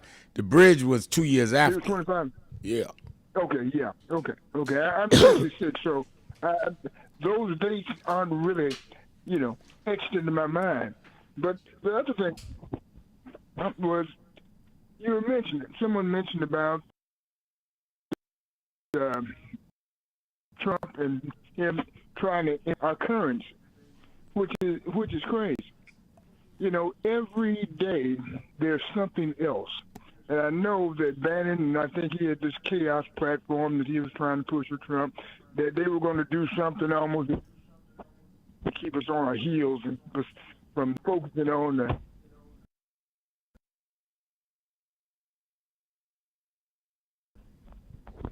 and saying Tom. You keep breaking up. I said, do you remember the old saying, Tom Fooler, that pretty much is about silliness and mischief? Now, my grandfather said, boy, if you don't cut that tomfoolery out, I am going to tan your hide. That was about being silly. But now, I think Tom deportated back to Europe because of Don foolery. this mess that this president is doing. I called Don Foolery. I even worked with some kids that tried to build a site, nomore.donfoolery.com, that we couldn't get off the ground because of the political environment. Right. But everything that they're doing every day, it's more and more foolishness. 2 days ago, I tried to call in to talk about this Canadian trade war. Right. Before the day was over, we're getting 300,000 metric tons of beef imported. Yesterday, he was taking Obama's portrait off or something. Yep. Today, it was something else. I can't even think about what it was this morning. It's every day, it's more and more foolish. And I just said, this is Don Foolery, and I hope that people try to push this whole thing. Don Foolery is not even a word yet. But I hope folks take it at heart to use it. I like that, Don Foolery. I'm gonna help you push that. Thank you for your call. And I see C.L. Cooper Sr. said, don't forget Dr. Joseph Howard, one of the greatest men ever walked. I knew him very well. He had me preach his wife's funeral. He died during COVID, and we didn't have a big funeral for him, but we had his wife, he had me preach. People forget. It's funny that person made me recount my story way before Howard Beach and Bernard Goetz, where I met certain people in New York. I was with SCLC and Breadbasket, and Joe Lowry was chairman of the board, Jesse was director. And it was crazy. I was with some people 3 or 4 years, and people said, oh, you left them and went with Jesse. I started with Jesse. I knew Jesse 20 years before I knew these people. But if you let people talk, they'll let you know how much they don't know what they're talking about. Let's take a break. Keeping it real. Shopton. Be right back.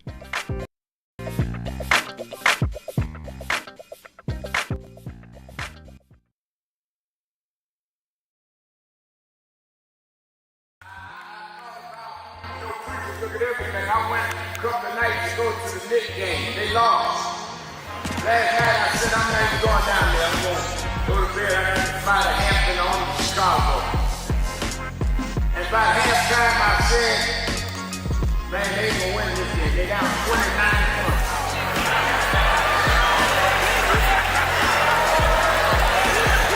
And somebody here today, you've been down. They counted you out. People say there's no way you come back. But I come to tell you, don't quit.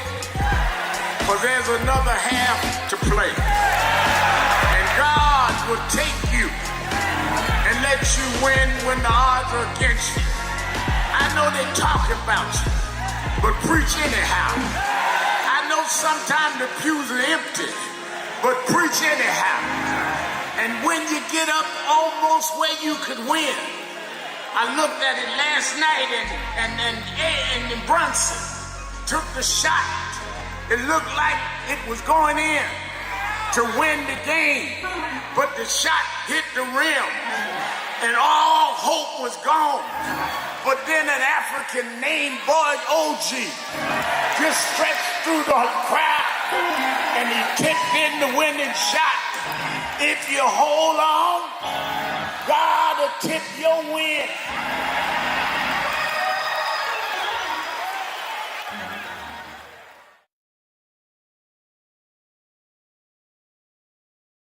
So we are fighting. That's why I said to deal with this DEI situation, you must be disciplined and do studying, because unless you do structural change, we'll keep coming right back to this over and over again. I spoke Wednesday night at Yale University, and I told them students, some of those brightest students in the country, Yale, Harvard, I spoke at Yale, and told them there is a structural problem, which is why Trump and Vance and President Elon Musk, they can come in and put us backward because the structure was never corrected. They walk in the door and say NDI, because structurally they can make that stand. We've got to break the corporate world from doing it and then straighten out the structure of how this country is. why we ought to be sending people to Congress is not sending them to Congress because they had the robocalls call your house, but they're committed to the structural change of this country. What Trump is successful on is playing on a weak structure, so he can make it go either way. It should not be so unclear that you can play the game either set of way. It must be firm that you got to repair the damage done to the children of the slave and straighten out the structure that we are not 3/5 human. We are full human beings that built this country and never got paid. That's what reparations is.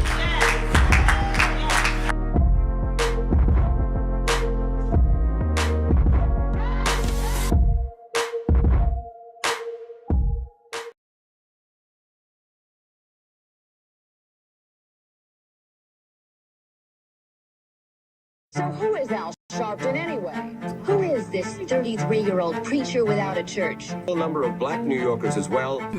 He is little more than a pudgy exhibitionist who can be counted on to show up. BillsHappen.com for the cash you need now. BillsHappen.com.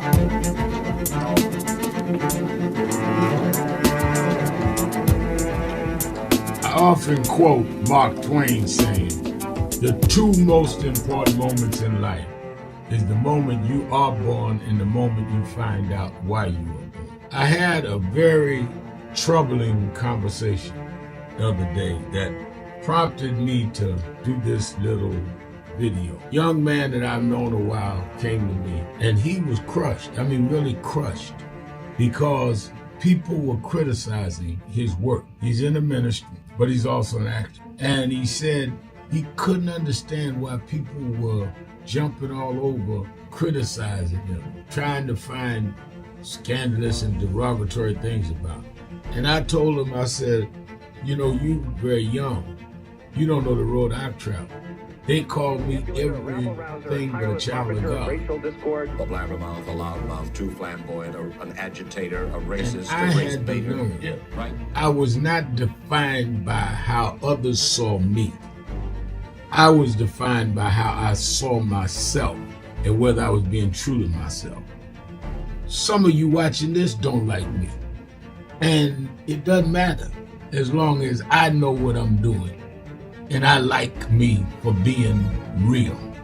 So I'm doing this video to say to you, whoever you are and whatever you do, you may not be in ministry or social justice, none of this stuff, but don't live your life worried about opposition or people that don't like you. You can turn that around. Use me as an example. The same people that call me a scam artist, a con artist, a sellout, or racial hustler and all, I kept going. And the people I respected started respecting and publicly embracing my work. When Coretta Scott King, the widow of Dr. Martin Luther King Jr., had this to say about Al Sharpton. A leader who has protested injustice with a passionate, unrelenting commitment to nonviolent action in the spirit and tradition of Martin Luther King Jr. And I am talking about your leader, our leader, the Reverend Al Sharpton. The other thing that hasn't changed is the National Action Network's commitment to fight injustice and inequality here in New York City and across America. And that's not only a testament to Reverend Sharpton, it's a testament to all of you who are here tonight. First and foremost, to Reverend Sharpton. I saw him when he first came on the scene, and I have marveled at his tenacity, at the development of his intellect, and his devotion to our movement, and much he has contributed to the world we are experiencing. I am honored, and I must say that when I had my debate with Dr. King on the issue of the church and religion, he didn't warn me that after his departure, his space would be filled by another preacher, and that preacher would be Al Sharpton. All you want in life is people that matter to you to say you did all right.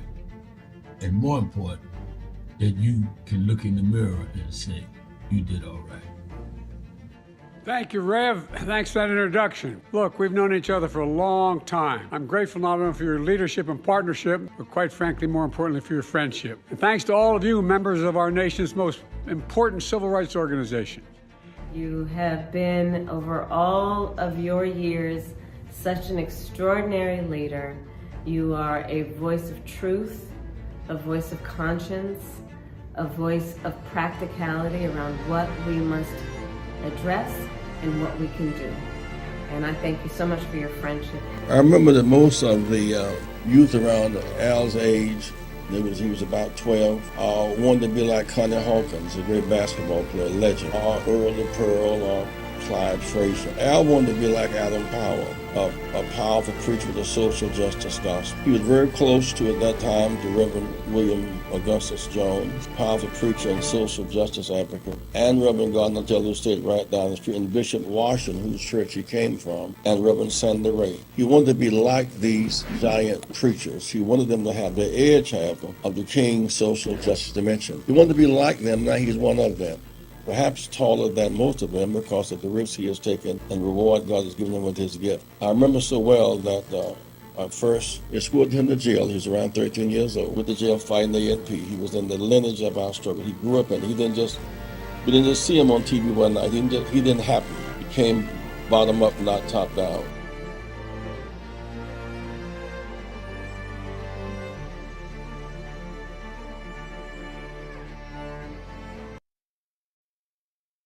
Keeping it real, I'm your host, Reverend Al Sharpton, and we're back.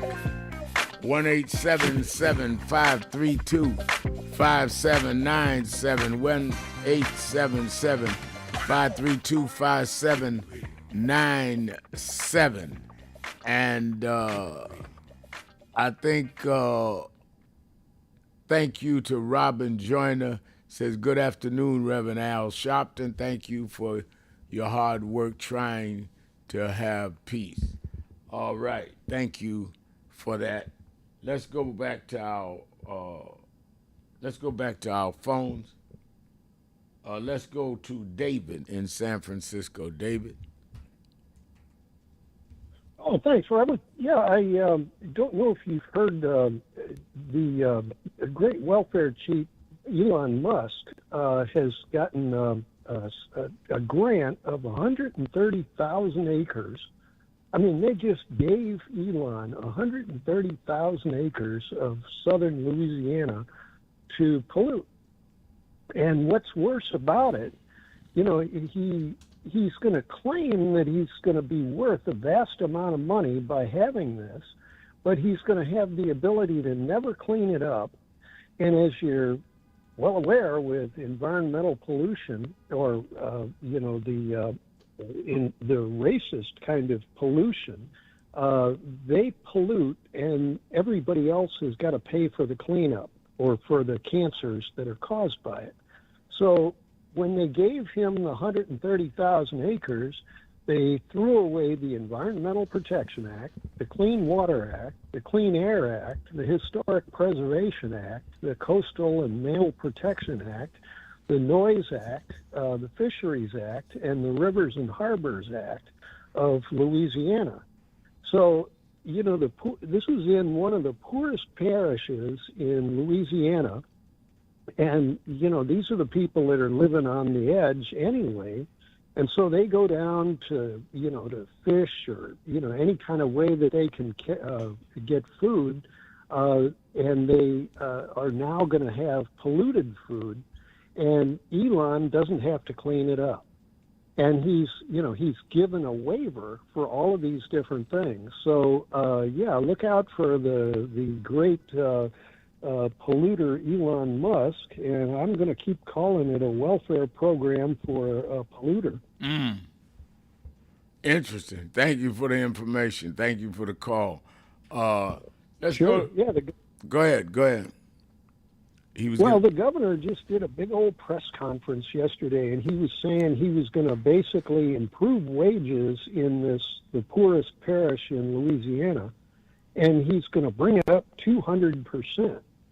Well, if they're the poorest in the state, and Elon Musk is going to double their wages, essentially, And so they're getting what, $12 an hour if they're lucky, and they're going to bring it up to 24, but they're going to have to eat polluted food. And the thing, as you're probably aware, with these AI data centers, they're running all sorts of incredible noise, as well as with the light pollution and all sorts of different things. It's not only going to chase the game away, so the people who are living on the edge anyway won't have anything to catch, but they're also going to have, to deal with all of this enormous pollution from, the powering of this whole section. So, the governor's got some real and I guess the third angle of this, not only is the governor suckered by Elon Musk, but Mike Johnson as well, because this is in his district. It's dead south in the center of Mike Johnson's congressional district there in Louisiana. So they think that they're getting, a good deal from Elon, but if you're aware of Elon, when he skedaddled out of California, he was running from dealing with all of the frauds that he had committed here in California. And so he goes down to Texas, where they don't mind having pollution down there. But even the state of Texas was going after him because he was launching rockets way down at the southern tip of Texas, and he was polluting the fishing in the Gulf of Mexico. And by the way, that is the Gulf of Mexico, not the what Trump wants to rename it. And so he's even Texas is trying to run him out of there. So that's why Louisiana is being suckered by Elon. Just as he's getting kicked out of Texas, he skedaddles to Louisiana and Mike Johnson's district. So they're not only welfare con artists, but they're they're being suckered by a guy that's really not even going to pay them off their bribes, because he's on the downhill slide of his investments. Interesting. Well, right. Well, thank you for your call and your information. Let me go to Disco Brian. Pleasure. In Philadelphia, WURD. Disco Brian. Rev. Hey, Rev. Wow, that was very depressing information. Really? And it so really, much. really was. Let's see. Do I have more depressing information? No, Rev, I don't. You know what I have, Rev? I need you to watch Dolly Parton and Patti LaBelle in 1987 performing Up Above My Head with a gospel choir. Absolutely beautiful. It's on YouTube, Rev. I just saw it. It was on somebody sent it feed, and somebody sent early this morning her and Whitney about her song I Will Always Love You, and Whitney covered it in a movie she did. She did several pieces with black artists. That's correct. Nile Rodgers and the Jacksons. I'm just scrolling through and saw all their pictures with her and love for her. So, just a beautiful, beautiful soul. Rev, if I die, is there any way that you could I've read about these near-death experiences, and I know I'm nobody. I'm way down on the totem pole, but I've been a sinner, I just hope I don't. I don't know. I've done all the stuff that I was told to do, but man, I was raised by a crooked Christian, woman who taught me about Jesus from a really bad angle, and so I still believe, but I believe in your Jesus and Martin Luther King's Jesus, and I don't know where it's going to put me, but I pray I pray you'll find me some way, Rev, if you ever remember me in the afterworld. But anyway, that's neither here nor there. Rev, Rev, I'm heartbroken. I'm heartbroken by white Gentile male Democratic leaders. And if there was a radio show like this where a host was a white pro-democracy, person of your caliber who actually passed the mic to the listener, I would be on that show. But so far, unless you know of one, none of them exist, which is why I am here.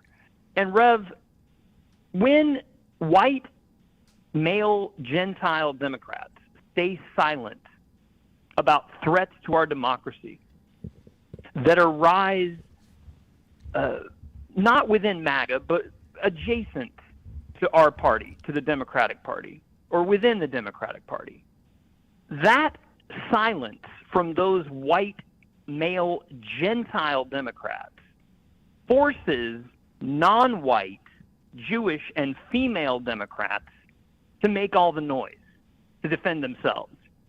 And that makes the targets on their backs larger. Keeping it real, Rev, with your daughter today was the first place I heard about the Target ads. Right. So far, not one Democratic politician, as of yet, has tweeted about how Target's ending of DEI is tied to their allowing such an ad to be created and posted in the first place. That's right. And Rev, the first Democrats who should be speaking out are the ones with inherited white Gentile privilege. First in line to denounce Target should be people who look like me and who are white male Christians, right? Because when they stay silent, it forces black, Jewish, and female Democrats to do that work, which in turn, Rev, and correct me if I'm wrong, makes them, by standing up for themselves, more easily play into stereotypes from bigots. Do you see what I mean, Rev? I do. I agree with you on that. And let me get ready for my break. And I think you're absolutely right. These bigots are not standing up. And these that are not supposed to be bigots are not standing up. As for me, looking for you in the afterlife, I don't know how the afterlife will materialize. And I don't know how we're going to recognize each other if there is a way of physical recognition. If it is, I'm going to be looking for my mama first. I promise you that. Thank you for calling. Let's take a break. We'll be right back. Keeping it real. Shopton. Witness Wednesday. Be right back.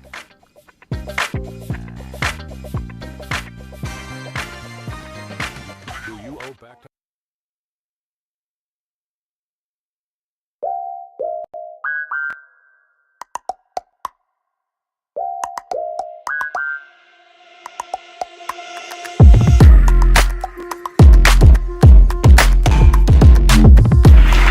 is a house of justice.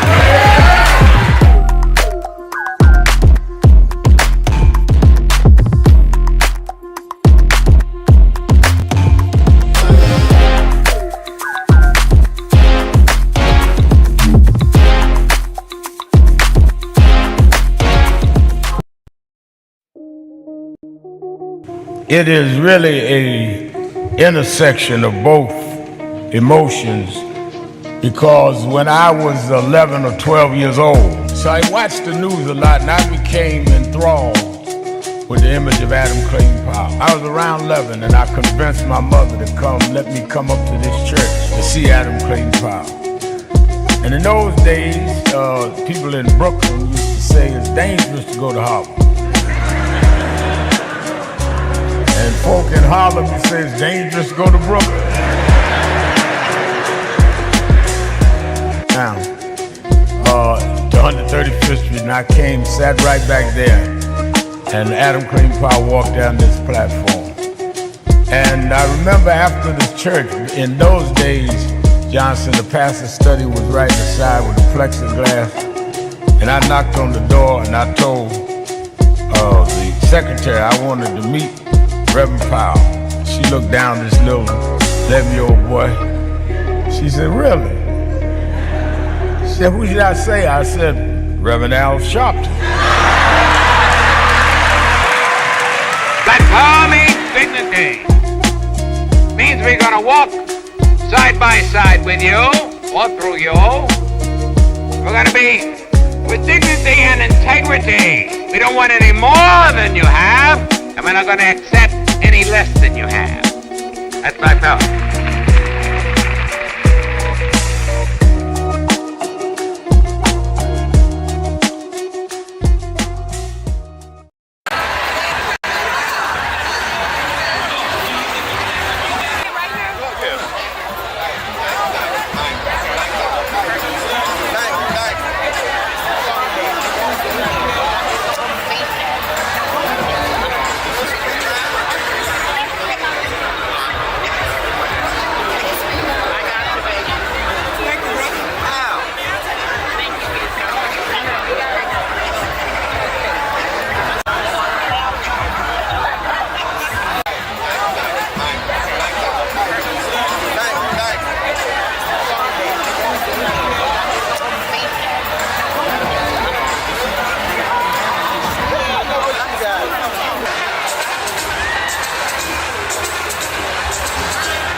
Marching doesn't solve a problem.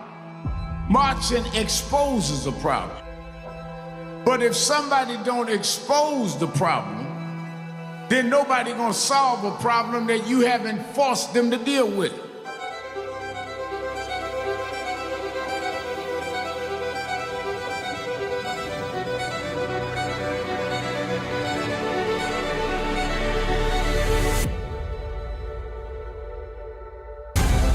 In 1963, the March on Washington was held, and there was a legislative agenda, passed the Civil Rights Bill. Today, we have a new generation that is coming forward. Younger people, men and women, coming forward to take the torch and run with it.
Keep the dream alive on Wall Street.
Is a house of justice.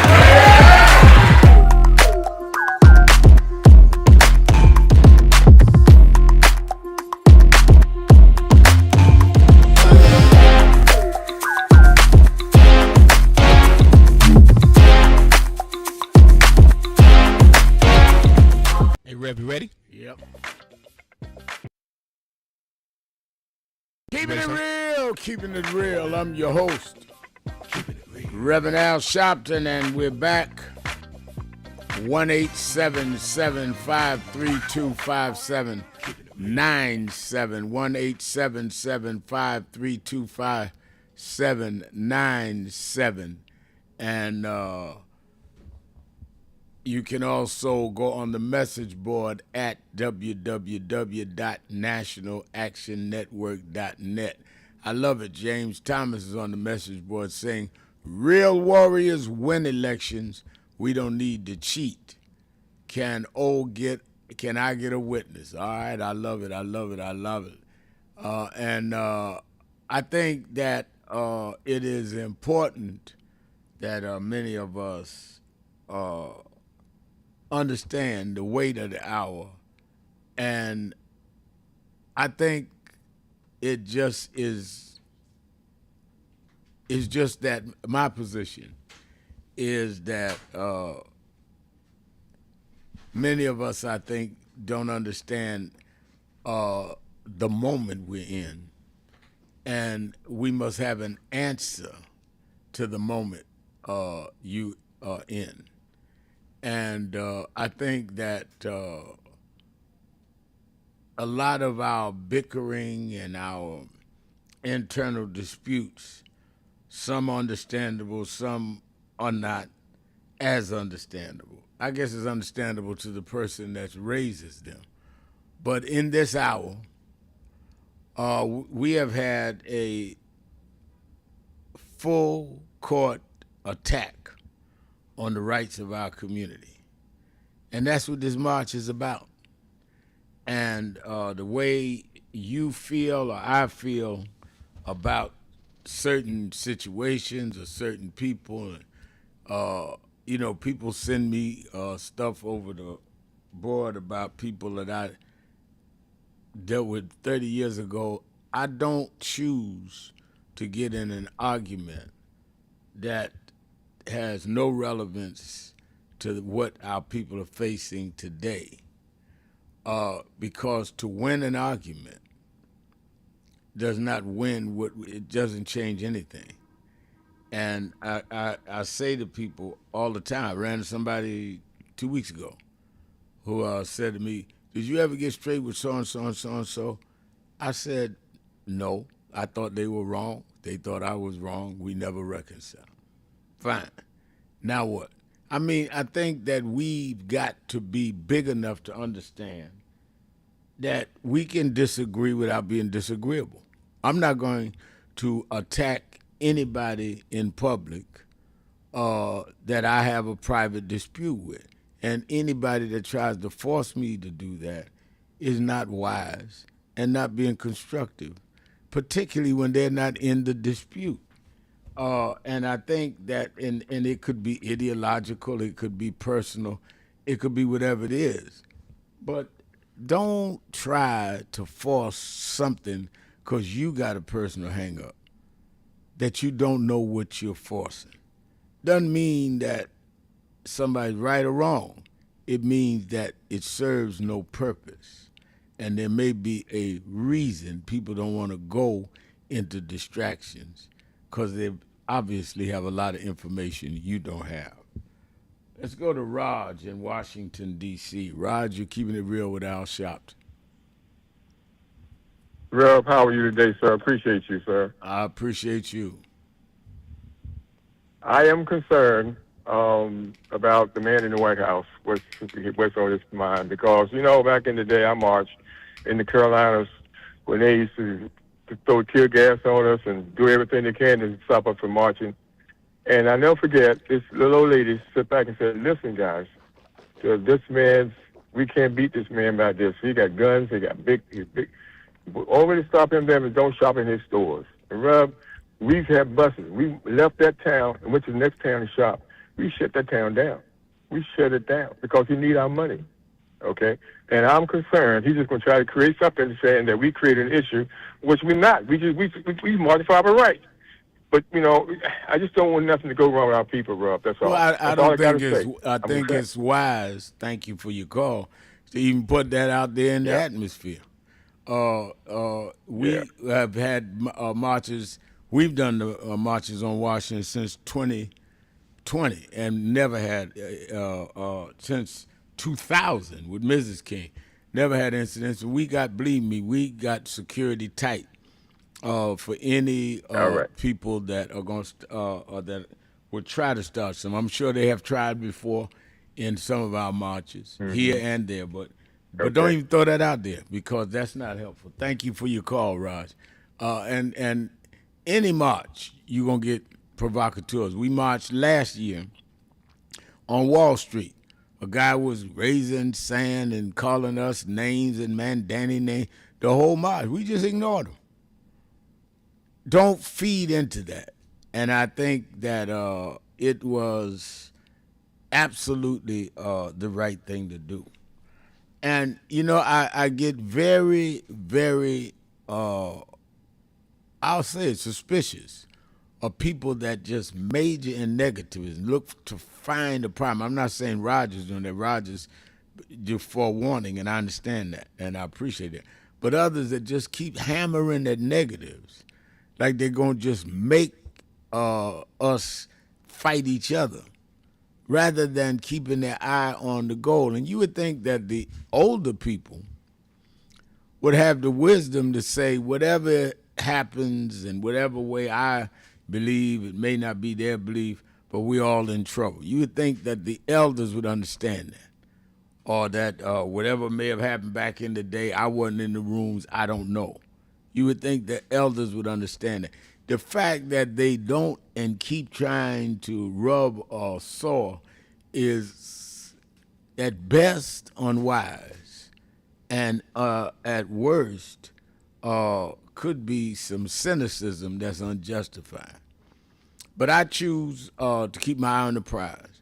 We used to sing a song when I was a kid in the Hosea Williams. People used to talk about I used to wear medallions. One medallion I wore was a medallion Hosea Williams would give people in the movement that he felt had a certain merit. And after I led the marches and all in Howard Beach, he flew to New York, and we had a rally at Washington Temple, the Pentecostal church I grew up in. And he gave me that medallion. He would knight people with a medallion with Dr. King on it. And that's the medallion I wore. People, the press tried to write it like it was a hip-hop medallion or something. It wasn't even hip-hop then. But I come out of that movement and was born, nurtured in it, and that's what I believe. Now, there are others that believe other ways. We always had that. Malcolm didn't believe in the March on Washington, but then he ended up going to Selma and met with Mrs. King and tried to reconcile with Dr. King. We all grow, but we'll never grow if we get stuck on the past and ignore the present. They are trying to erase us. They are taking us, our story, our history out of the books. They are erasing us on the corporate boardrooms, in the academic hierarchy. They are trying to erase us. And I think we need to be dealing with that rather than dealing with our so-called differences. And I think that many of us, I think are wrong to try and just cause confusion. And I came out of the King School of Thought. Most of my friends came out of the Malcolm School of Thoughts. But we got along because we understood each other, believed in what we believed. Malcolm's widow, Betty Shabazz, was at the first rally I started National Action Network. First rally. When I left the slave theater and went to Harlem. Betty Shabazz and Dr. John Henry Clark. Dr. Clark wrote the notes for Malcolm's Organization of African American Unity. But they stood with me because they said he believes in what he's doing. We've known him since he was a kid, way before Howard Beach. And so even though I may be of a different school of thought, I believe that we all must fight together. Betty Shabazz was both Dominique and Ashley, my daughter's godmother. And right now, her daughters and them relate. So a lot of people just run their mouth and don't know what they're talking about. Or people play on their emotions and they become divisive. All right, I hear the music. Let me get ready to go. Keeping it real, don't forget. Go to 1-877-626-4651 if you need any information on the march. We'll be right back. We'll be back tomorrow. This is it. I'm sorry. Remember, whatever you do, wherever you go, however you feel, tell somebody, tell anybody, tell everybody. Reverend Al told you personally Keep it real. Keep it real. Keep it real. I talk to you